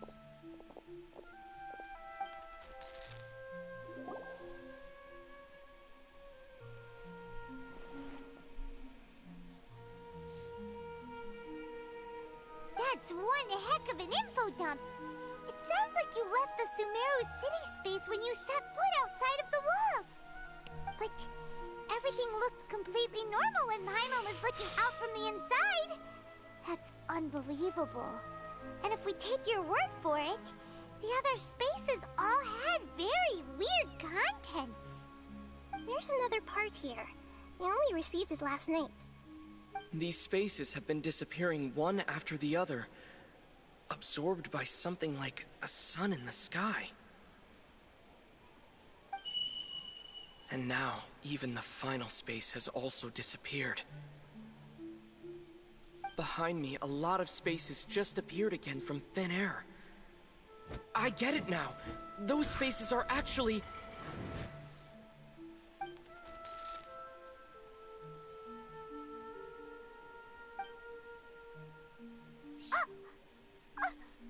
Why did the message end right there? What did the Traveler want to say? What are those spaces? Probably because yesterday just happened to end at that moment. Oh, right. Paimon did hear a beep from the Akasha. Did it come from here or from the message? The message. It should have come from the Traveler's Akasha terminal. After the beep, Traveler said even the final space has also disappeared. Traveler, what do you think that final space could have been? Man, this game. God.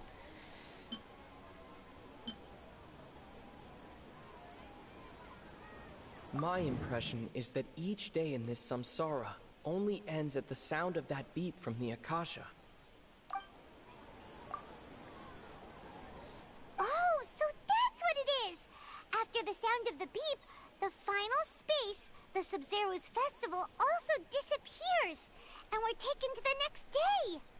Later on, Traveler also mentioned a bunch of new spaces materializing behind them. Do lots of new spaces appear every day? Paimon's head is spinning. Just what are these spaces anyhow? Well, consider this. For all the horrors of the Archon War, at its heart, it was just a game where a bunch of gods fought over 7 seats. So no matter how strange or spooky things may look on the surface, maybe all they point to in the end is a small and simple secret. Wow, the Archon War, huh? That's an analogy and a half.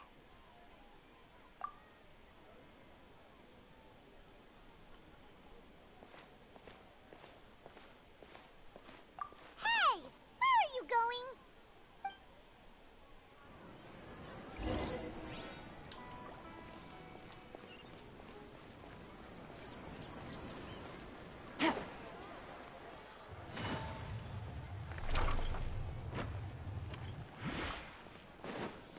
My head hurts.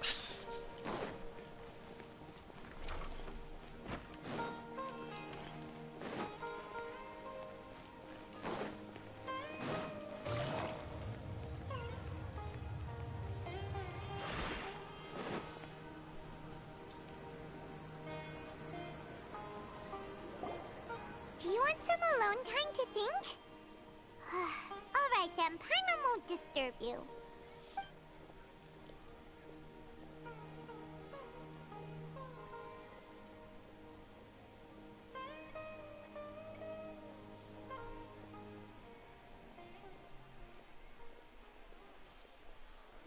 The dance of Sub-Zeros is about to begin. I'm going to go watch it. Okay. Why don't you go ahead, Dunyarzad? We still have some other stuff to do first. Okay then. See you later. Have you figured it out yet, Traveler? Time is ticking away. Awesome! What is it? Paimon wants to know. Oh, wait, no. Let's meet up with Nahida first. You can tell us both together. This time, we're gonna get to the truth. Man, he had time to figure it out and I didn't. Take it easy.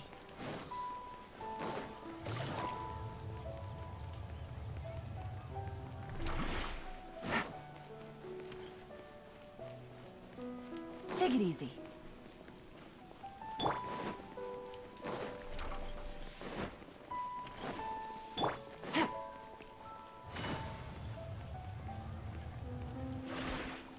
I saw that. You were up. You're lying. You're back! I've been waiting forever for you two. Judging by the looks on your faces, are you ready to take your Sub-Zero's exam and graduate from the festival? Okay, first off, have you discovered the hidden truth? No.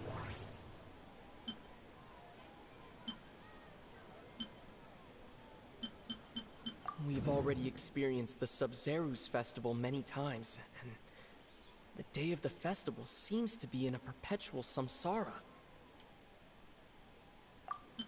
All the bizarre spaces I saw outside the city had one thing in common: a lack of human presence. Those spaces remind me of dreams, like the one I had in the Avidia Forest, except these have no sign of human presence. So it's this then. That doesn't sound right. Okay. I need to carefully think things through. The moon, illusions, and lies. What do they all mean? That doesn't sound right. Okay.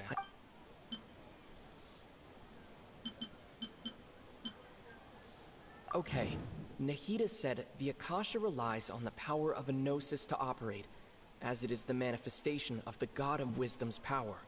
It compiles the wisdom of the entire populace, and it grants knowledge to the people. Yes. That doesn't sound right. Okay. People in Sumeru don't dream. What a strange phenomenon.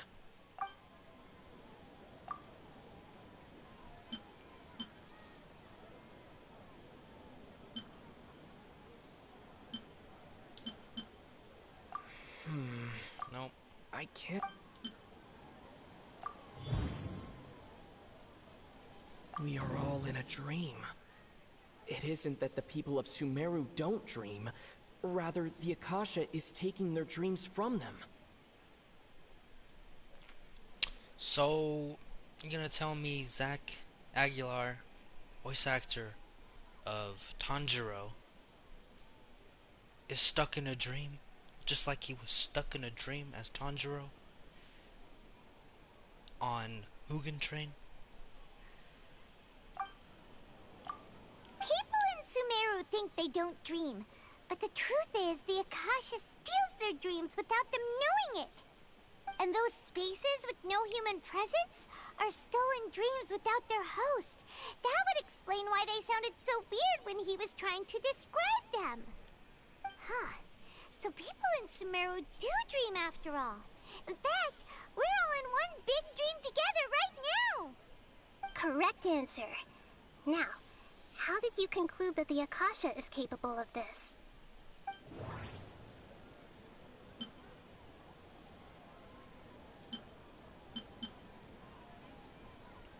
It compiles the wisdom of the entire populace. That doesn't sound right. It is the manifestation of the God of Wisdom's power. Oh, okay. Those dream-controlling creatures in the forest also get their power from the Dendro Archon, right? That would explain why the Akasha has the ability to control people's dreams, too. But is stealing everyone's dreams really how the Akasha compiles their wisdom? Isn't there anything more to it than that? Dreams are fantastical, complex, and full of imagination. People's brains are the most active when they're dreaming.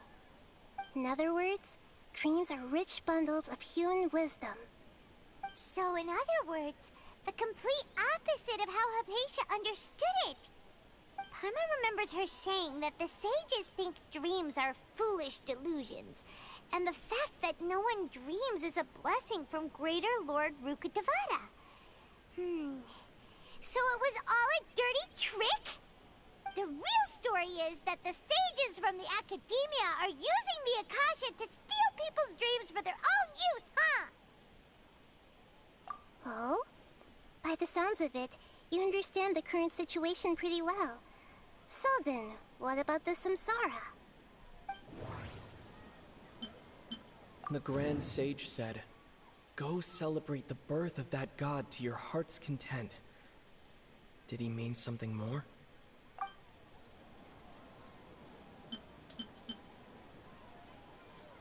The beep is a prompt tone for Akasha operations. We still hear it every night, even though we removed our Akasha terminals. That doesn't sound right. No. Fine. Those spaces kept disappearing before my eyes. But as soon as that beep sounded, many more spaces materialized. That doesn't sound... No? Okay. Whatever. That doesn't sound... Okay, fine. My brain is scrambled right now. I don't want to do this anymore.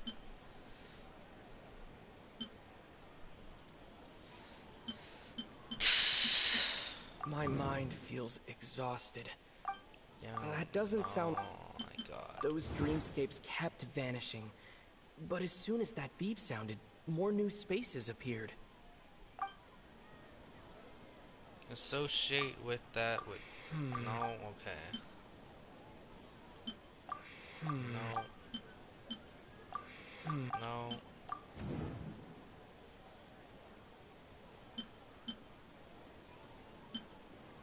already experienced the Sub-Zeru's festival many times, and the day of the festival seems to be in a perpetual samsara. That doesn't sound... Oh my god. Correct. The Akasha is keeping each person's brain in a constant dream state, but also separating their consciousness from their own dream. Their disembodied consciousness is placed inside the collective dream of the Sub-Zeru's festival along with everyone else's, while their now vacant dreams are harvested by the Akasha. No one is any the wiser as another day passes in the dream, and so begins another samsara cycle. People wake up to yet another dream about the Sub-Zeru's festival. The dreams that belong to them are once again harvested by the Akasha, and so it continues. So, this is like a dream factory, and the Akasha is a dream harvesting machine. Did Paimon get that analogy right? Very good, Paimon. Using analogies well is an excellent habit to get into. Okay, so that beep we keep hearing is actually from our real-life Akasha terminals. Taking off our terminals in this dream doesn't do anything. Alright, last question. Who am I? Lesser Lord Kusanali. Oh, okay, well, the moon. They say that alchemical divination is the Dendro Archon's divine revelation. So then, if Nahida has referred to herself as the moon... So you noticed. I thought that one would be the hardest question. That's why I put it last. That wasn't hard at all. Even Paimon guessed that. Everything about you is different. We just didn't want to expose you is all.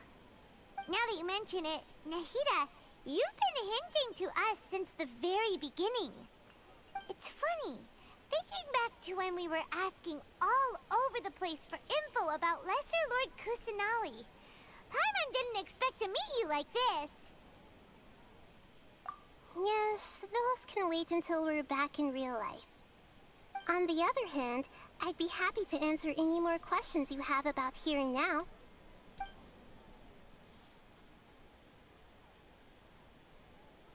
Firstly, this dream we're in is completely based on reality. People have already experienced this Sub-Zeru's festival, so it would be very difficult for them to find anything that strikes them as surreal. Secondly, you're probably wondering why people don't have any memories from earlier samsara, right? That's because people don't remember their dreams most of the time anyway. And in any case, their actual dreams are being taken away from them by the Akasha. So whenever they wake up in this dream of the Sub-Zeru's festival, they don't remember anything from their previous identical dream. That reminds Paimon. Traveler had a dream when we were in the Avidia Forest, but couldn't see what it was about after waking up. Is that an example of what you mean? Yes. Only after receiving the blessing of Dendro can a person gain the Dendro element's dream-enhancing power. That explains the feelings of deja vu. Meanwhile, everyone else has no idea that they are in the Sub-Zeru's festival samsara, while their dreams are stolen from them over and over again.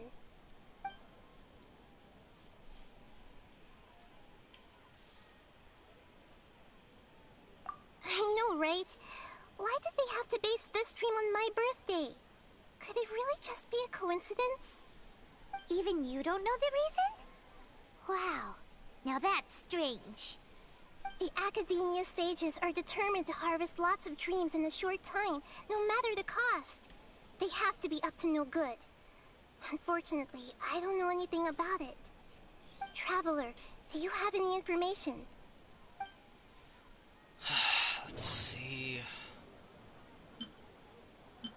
The Grand Sage said, "Go celebrate the birth of that god to your heart's content." Did he mean something more? Celebrate the birth of that god? Could it mean...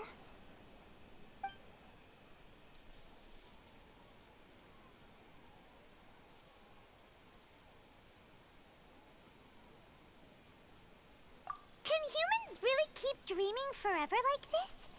Will it ever end? And if so, when?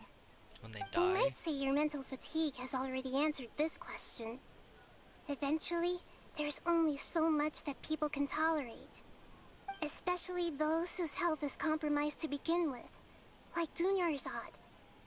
This relentless exploitation takes an even harder toll on them. People's lives are at stake here, and nobody knows a thing! We've got to put a stop to this! You asked me this question before. My answer was, it would literally blow your minds. Now that you know this is all a dream, this answer should hopefully make more sense. Have you heard the saying, don't wake a sleepwalker? Likewise, if someone suddenly had told you all this instead of you learning it on your own, your notion of reality and dream would be thrown into irreversible confusion. I couldn't expose you to that kind of risk. That's why I could only give you very subtle hints and some suggestions. Long story short, I'm really sorry I had to keep you guessing.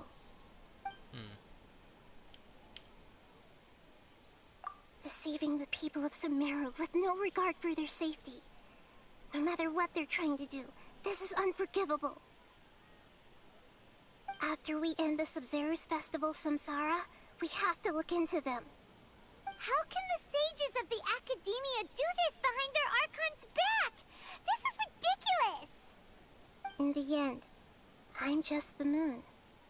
The real sun is long gone. A sun and a moon? Nahida's talking in riddles again.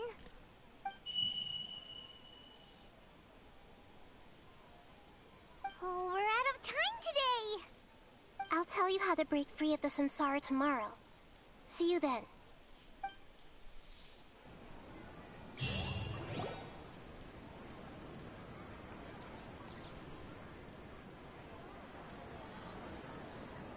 Good morning, Nahida. Wait. Now that Paimon remembers everything, should we instead say good morning, Lesser Lord Kusanali? Hey! What's wrong, Nahida? You don't look too good. I'm afraid that what you're thinking right now is correct. Did Dunyarzad already disappear? No way! Are we too late? The real Dunyarzad's consciousness has indeed disappeared. It can no longer endure the constant dream harvesting. Paimon can't believe it. Wait, so what about that other Dunyarzad? Just what is she? Is she also going to disappear? She's actually something like a puppet, but not completely. The real Dunyarzad's consciousness could no longer keep playing her role in this dream. So another Dunyarzad appeared to replace her in the dream. Just like the grass and the trees, that Dunyarzad is just a building block of the dream that helps to keep it going. But personality-wise, she's nothing like the real Dunyarzad. Puppets are stiff, and can't copy a living person's vitality. After all, they're just there as filler. You know, speaking of which, the old Dunyarzad might not have been too different from a puppet. Dunyarzad truly believed that she met you within her consciousness, and it was you who inspired her. So you do remember her after all. Yes. Back then, her family was overly protective of her. No one cared about her personality or thoughts. It was as if she only lived to stall her Elazar. I just gave her a little wisdom so she could look at life in a new way. So that she could be her own person. But even so, she's still... far from it. I'm still a long way off from being a real Archon. I couldn't even save her. If I were a competent Archon, I wouldn't have let my most faithful follower die at the Sub-Zero's festival with so many regrets. Please don't beat yourself up over it, Nahida. It's the sage's fault, and theirs alone. I'm not beating myself up. All I did was to rationally observe the distance between myself and a real Archon. Don't be like that, Nahida. Even real Archons are still allowed to be sad.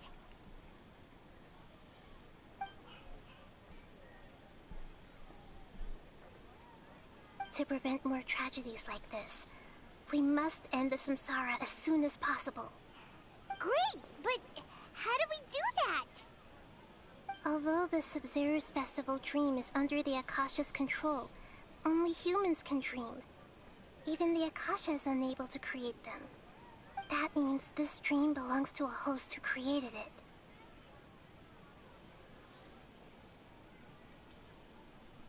Huh? So, how should we find that person? Well, if this is someone's dream, then everything here must come from deep within their consciousness. Which means, with the power of imagination, they can change anything in this dream. Imagination? What do you mean by that?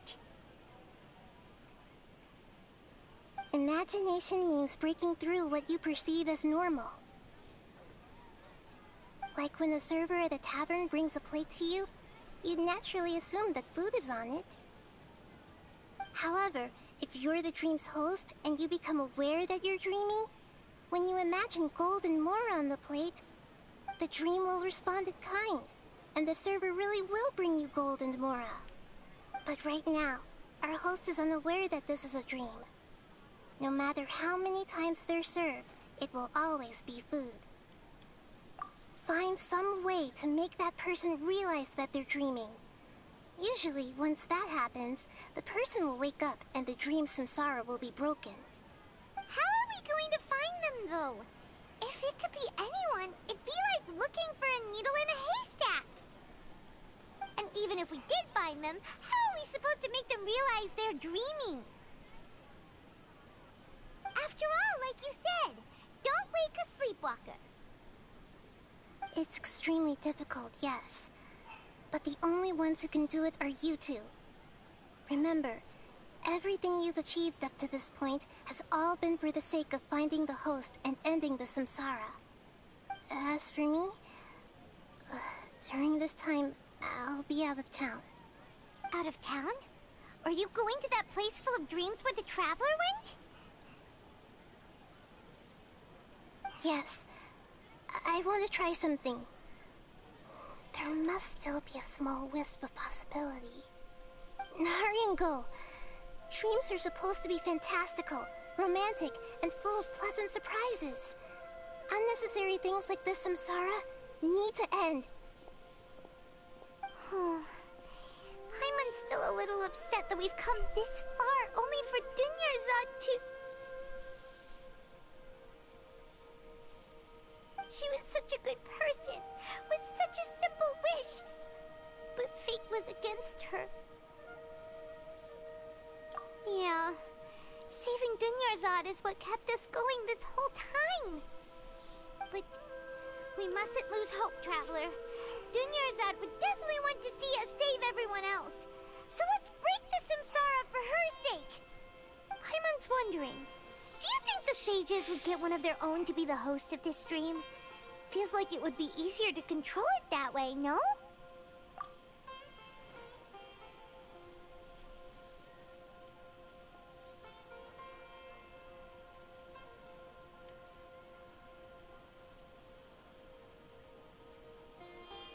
Huh.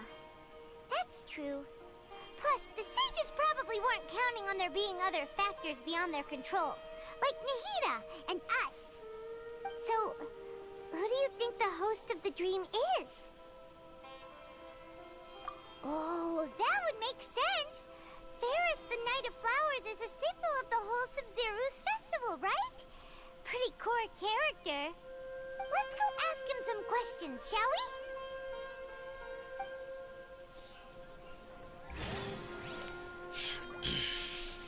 we? Man.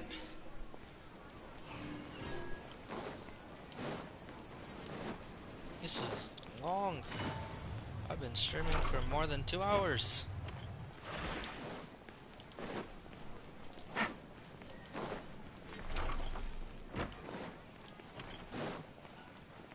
Take it easy.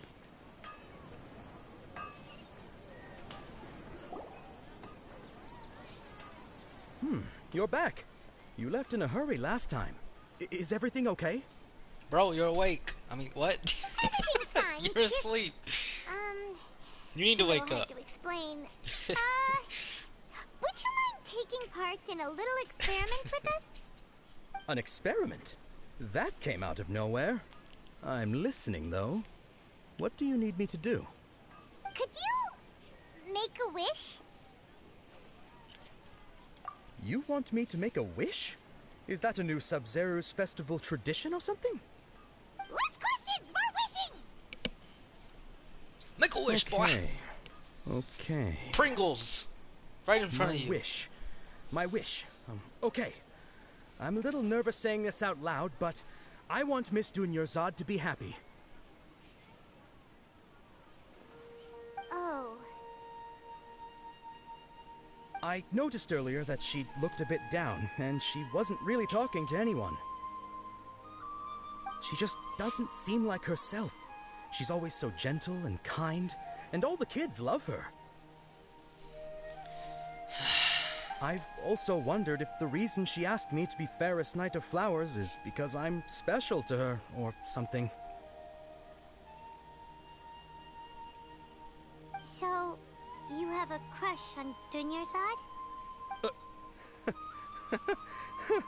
Oh, is it that obvious? After what I just said, I guess it is.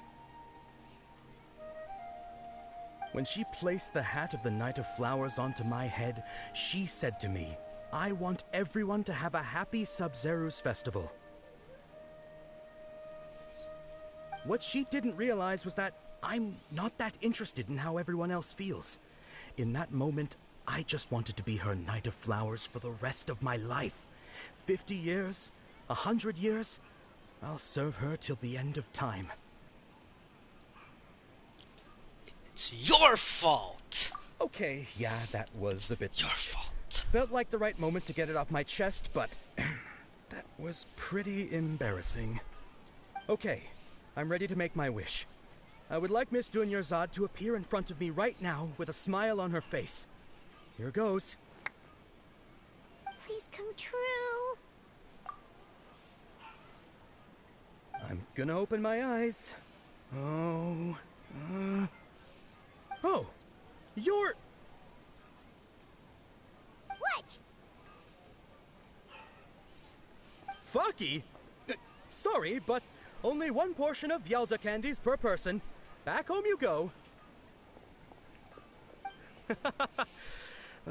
Nice try, you two. Anyway, never mind. I don't need to see her appear right in front of me. As long as she's happy. Guess he isn't the host of this dream after all. Should have expected it wouldn't be this easy. Can it just be Nilu and we'll be done with this, please? It seems like everyone who knows Dunyarzad loves her. But none of them has any idea that she...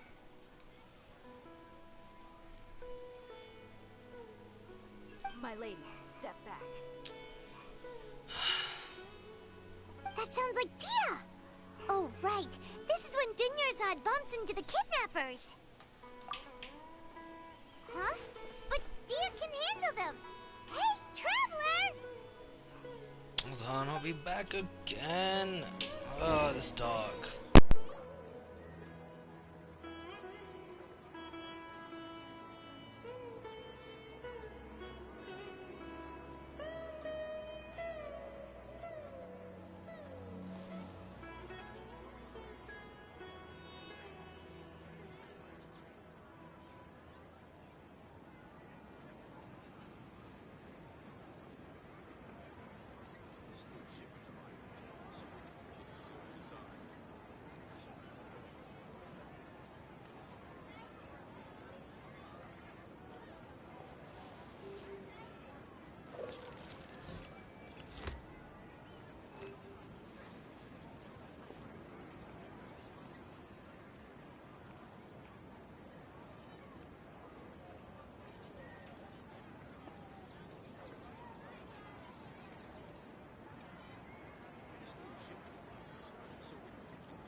I got a new letter from an informant. Looks like the situation has changed again.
Let's hurry up and do this.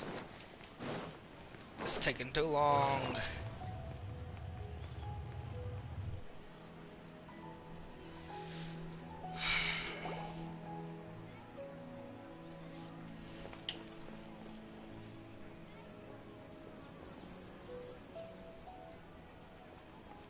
Oh, it's you. Great timing. Please take... Hey, this is my job. The Homiyanis pay me, not you. You... fine, alright. Knock yourself out. Why are you so worked up anyway? It's not like I don't trust your fighting skills. Anyway, watch yourself.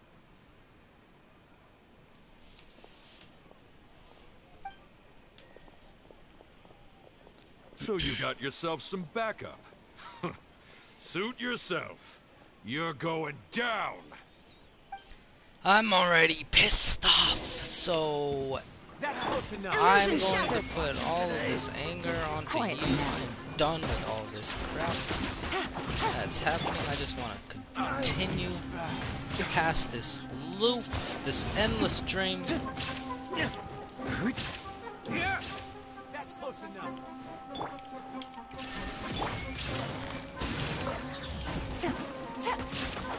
I haven't had a taste of action in so long. I was about to fall. Dawn, break forth!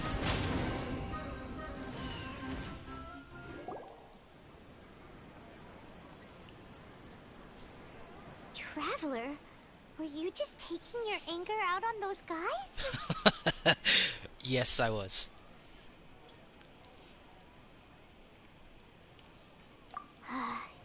You and Nahida both. Dunyarzad wouldn't want to see you two like this. Oh, and speaking of her, Paimon just remembered something. Remember how during the first Sub-Zero's festival, before the Samsara started, we came here with Dunyarzad because she wanted to pick something up? She said it was because she had forgotten something. Okay, so Paimon's memory is working so far. Anyway, Paimon also remembers that she is staying somewhere around here. She pointed it out to us the night before the Sub-Zero's festival. Yeah, even if it's only a tiny clue, it'll probably still help us more than this needle in a haystack search.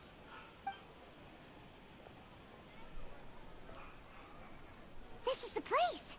It's rude to enter other people's spaces without permission, but desperate times call for desperate measures. Hey, the windows are unlocked. Okay, Paimon's gonna take a peek inside.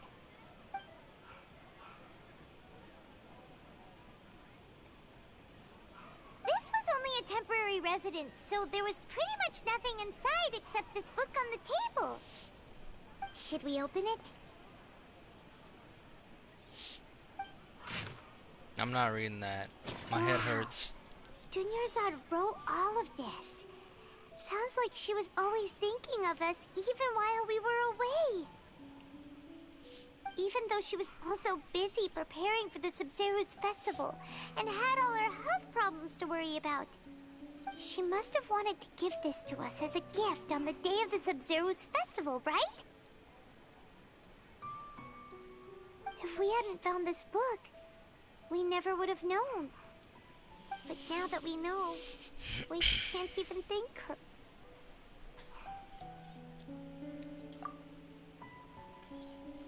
Hey! Where are you off to now? Stupid old man with a monocle.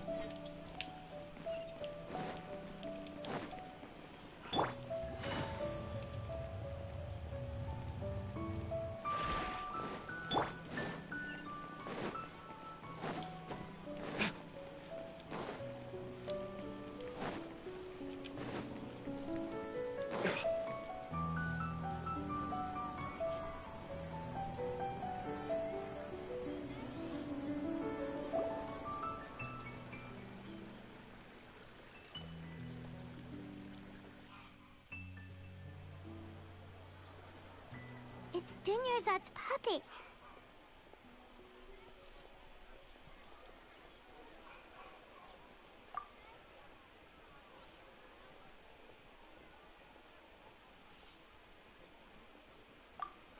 Traveler? You must be exhausted.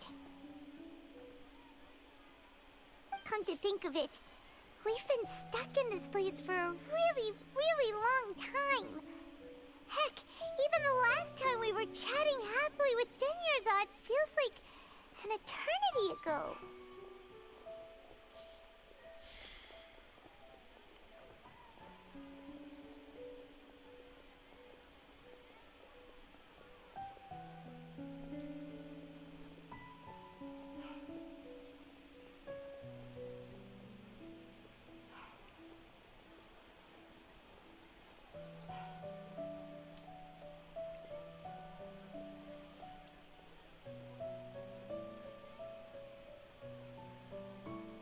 Paimon still remembers when we were sitting here, and the way her eyes sparkled when she talked about Milu's Dance of Sub-Zerus. There will always be frustrations in life, but I know that the point of living is not to leave behind any regrets.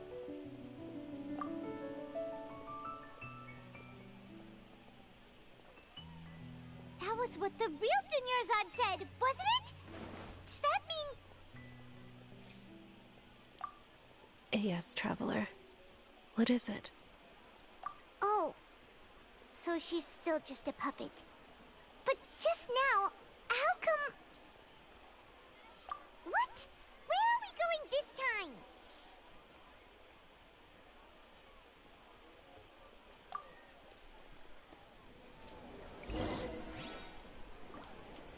No, we're going to watch it.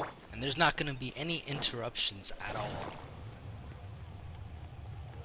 That old man comes in, he's dead. He's dead. I don't care. He's dead.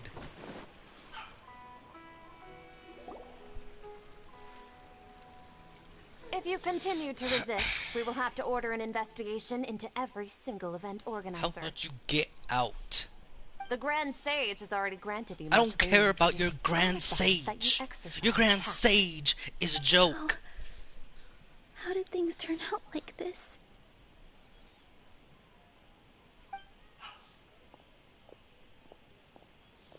I'm gonna push him off the ledge. Traveler? You don't have to get involved. He's a sage from the academia.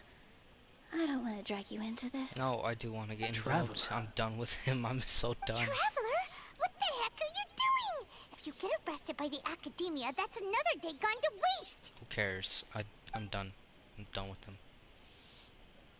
He needs to get out.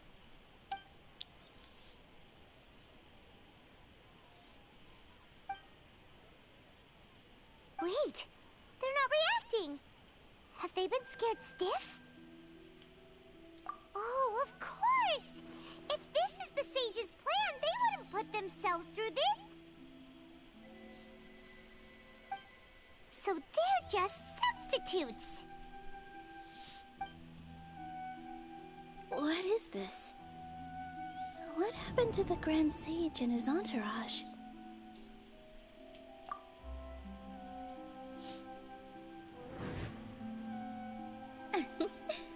Like I said, they symbolize the goddess of flowers. It's just a shame that all the real Padisaras went extinct after her death. Yes.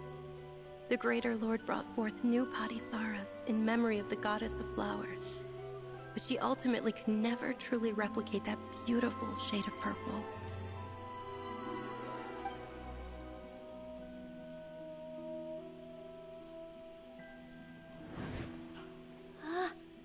That beautiful shade of purple. Aren't these flowers real Padisaras? Just like the ones from the legend? I didn't even notice. Dunyarzad, did you find these?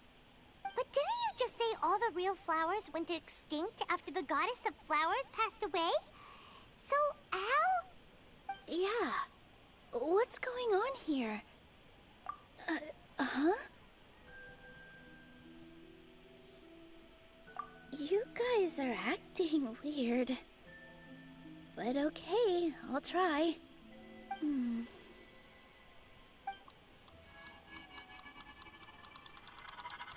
Hey!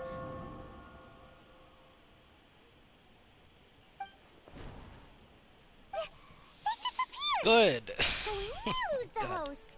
What a surprise! Purple Padisaras don't exist in the real world anymore. Nilu, you have to wake up! Gorgeous, they can appear as decorations on the stage. It's just like the example Nahida told us. People assume there will be food on a plate, and Nilu assumed there would be real Padisaras in the flower pots. So when you saw the flowers, you instantly knew it was Nilu? But if we want to end the samsara, we need the host to become aware that they're dreaming. How should we make Nilu realize that?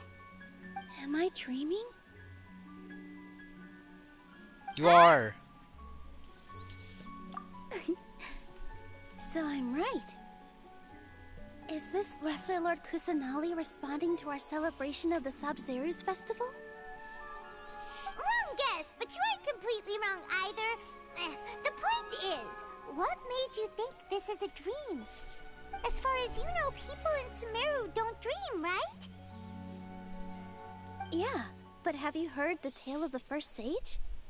To prevent a calamity, he went on a journey to find the Dendro Archon. Ooh, sounds familiar. Dunyarzad told us a story like that when we first arrived in Sumeru City. So it was about the first sage, huh? Yep, but in the part you heard, he hadn't become the first sage yet. There's more to the story. His piety and wisdom were acknowledged by the Dendro Archon, and she finally gave her blessing to him. All kinds of spectacular scenes appeared in front of the first sage, as if all the knowledge in the world was being painted onto a canvas right before him. He was captivated. After who knows how long, he mastered all the knowledge he could comprehend. Afterward, he said to the Dendro Archon, "I miss my parents, my wife, and my children.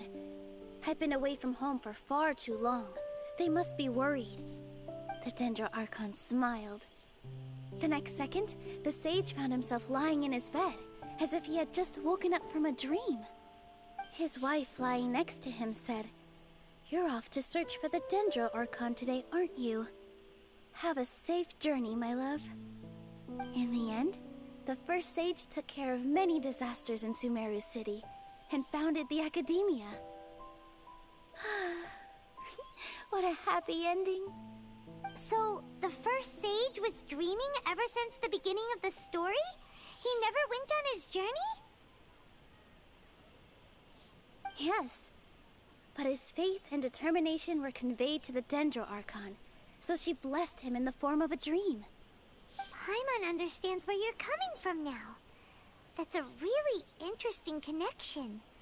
But we really gotta wake up soon, like the sage in the story. I see. Well, it just so happens that today's Sub-Zero's festival is almost over too. Please do the dance.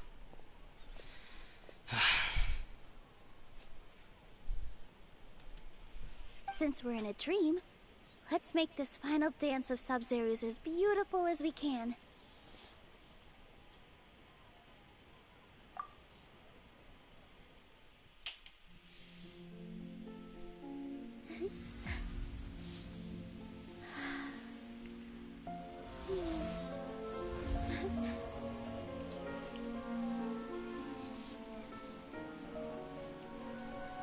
The wait is over, everyone. I dedicate this to our god, the Dance of Sub-Zeros.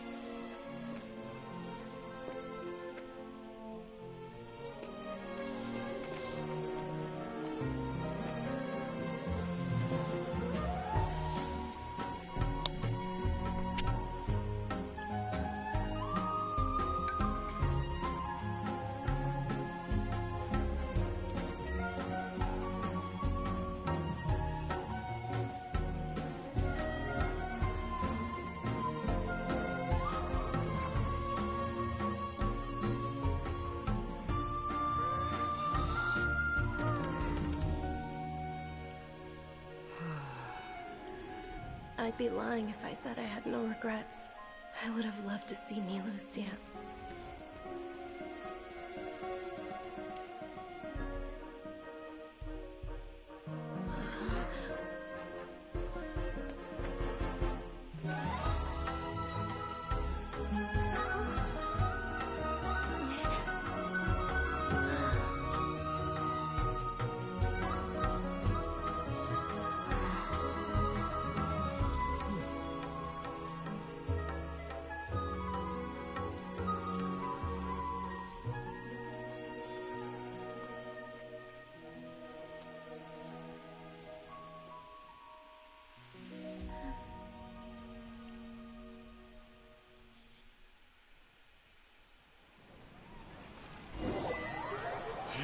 That was refreshing.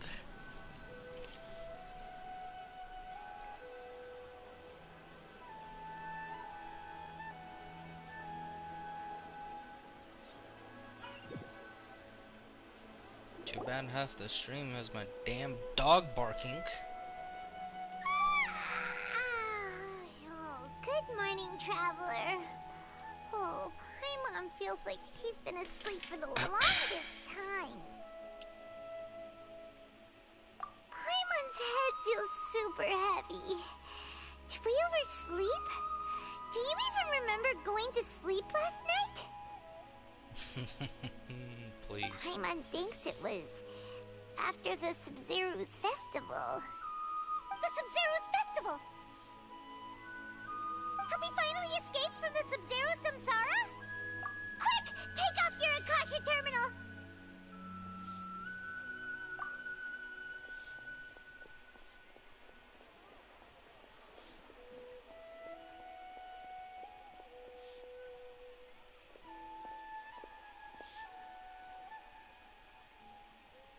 She's not in her room. What happened? Huh? What usual spot?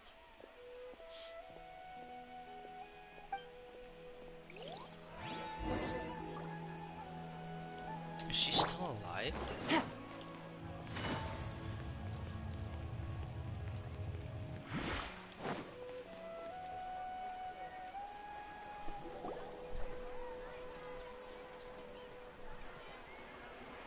Well done, Traveler and Paimon. What the heck? And thank you, Dunyarzad, for organizing the Sub-Zero's festival for me. I'm sorry, who are... Dunyarzad!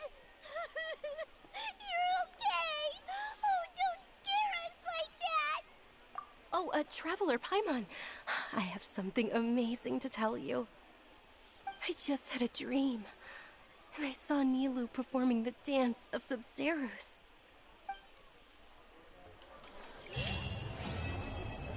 God! Oh! Do I bother? Oh my god, do I bother talking to her? I'll just do it, okay? And after I'm done talking to her, I'm gonna end the stream. You're actually Nahida, aren't you? Paimon felt like Catherine was acting weird when we met at the Sub-Zerus festival. And Dunyarzad, did you save her? It's a really long story. We shouldn't disturb her. Her consciousness is still weakened. Let's chat somewhere else. How about by the Traveler's favorite bench? You're really about to make me... Oh, the hiccup. About to make me move. After all this, I have to go through this tunnel that I've been going through for the past 2 hours.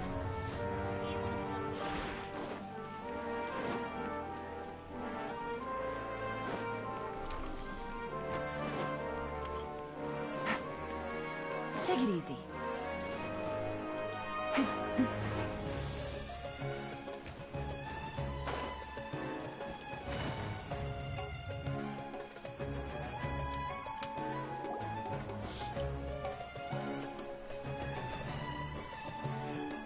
Let's talk about Dunyarzad first. It's such a relief that she's alright. After we parted on the last day of the Sub-Zerus festival, I left the city and saw what the Traveler had described. Among the countless dreams, I found one that was growing fainter and fainter. This proved my suspicion. Once Dunyarzad could no longer bear the Akasha harvesting her dreams, her consciousness began to dissipate. But this also meant it escaped the Akasha's control.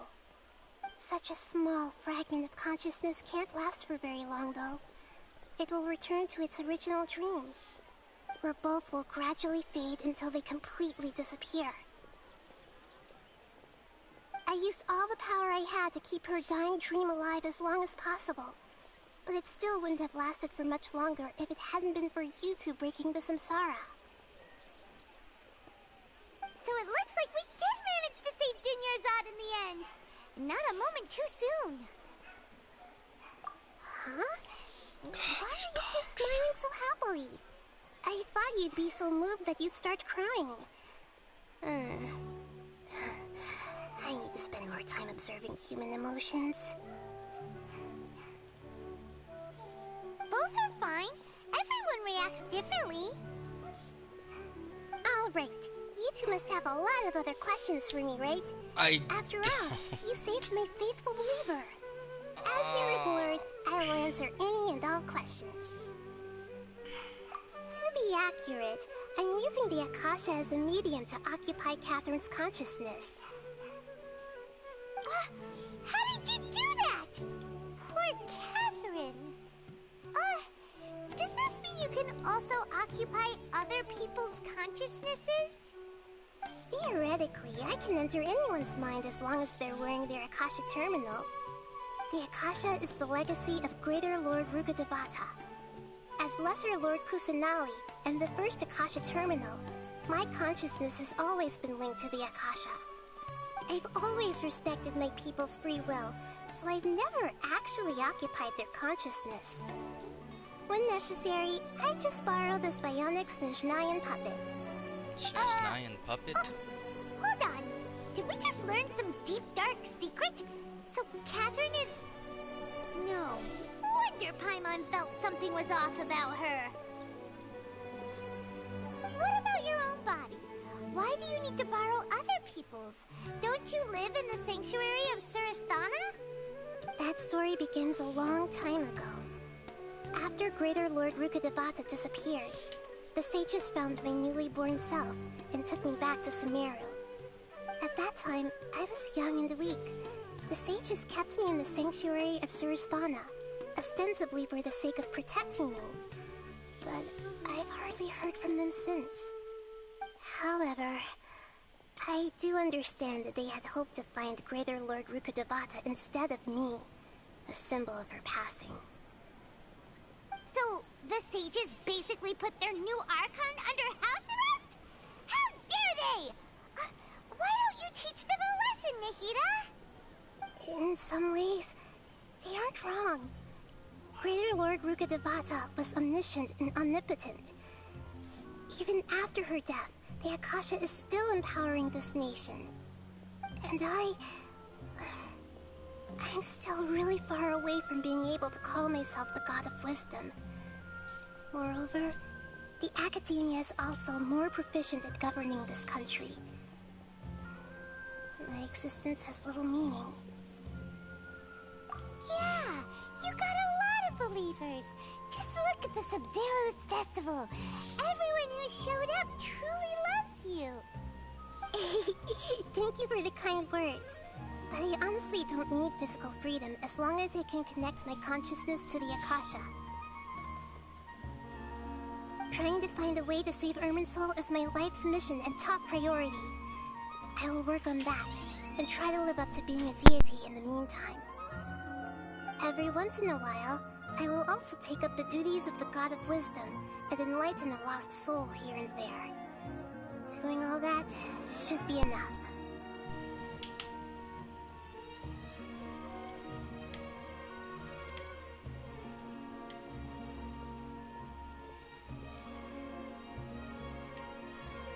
No other Got questions. it. I hope my answers were satisfactory, seekers of knowledge. To be honest, maintaining Dunyarzad's fading train took a lot of mental energy. Stream I've done. I think I may need to rest for a while. No, it's not. I've streamed for like 4 and you don't hours. need to worry too much about the Sage's activities for now. The Akasha won't be able to conduct another project on the scale of the Sub-Zero's Samsara in the immediate future. Go and get some sleep. Leave everything to us. What a relief. This is truly the most exhausting birthday I've ever had. Happy birthday. I hope you enjoyed tormenting Traveler? Paimon? Why am I here? Do either of you know? Maybe you were sleepwalking. You know you can't wake up a sleepwalker. We happened to walk by, so we thought we'd wait for you to wake up. I see. Huh. I should visit my maintenance personnel sometime. Oh, I'm fine. I better go. Thank you.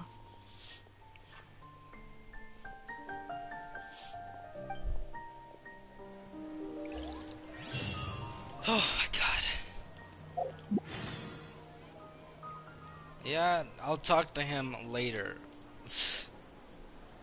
Alright, thank you for watching the stream. And I don't even know what to say right now. Wow, it's just so long. Yeah, the next game that I'm gonna be streaming, because I'm not gonna just constantly stream this game, is Batman Return to Arkham Asylum. I think that's what it's called.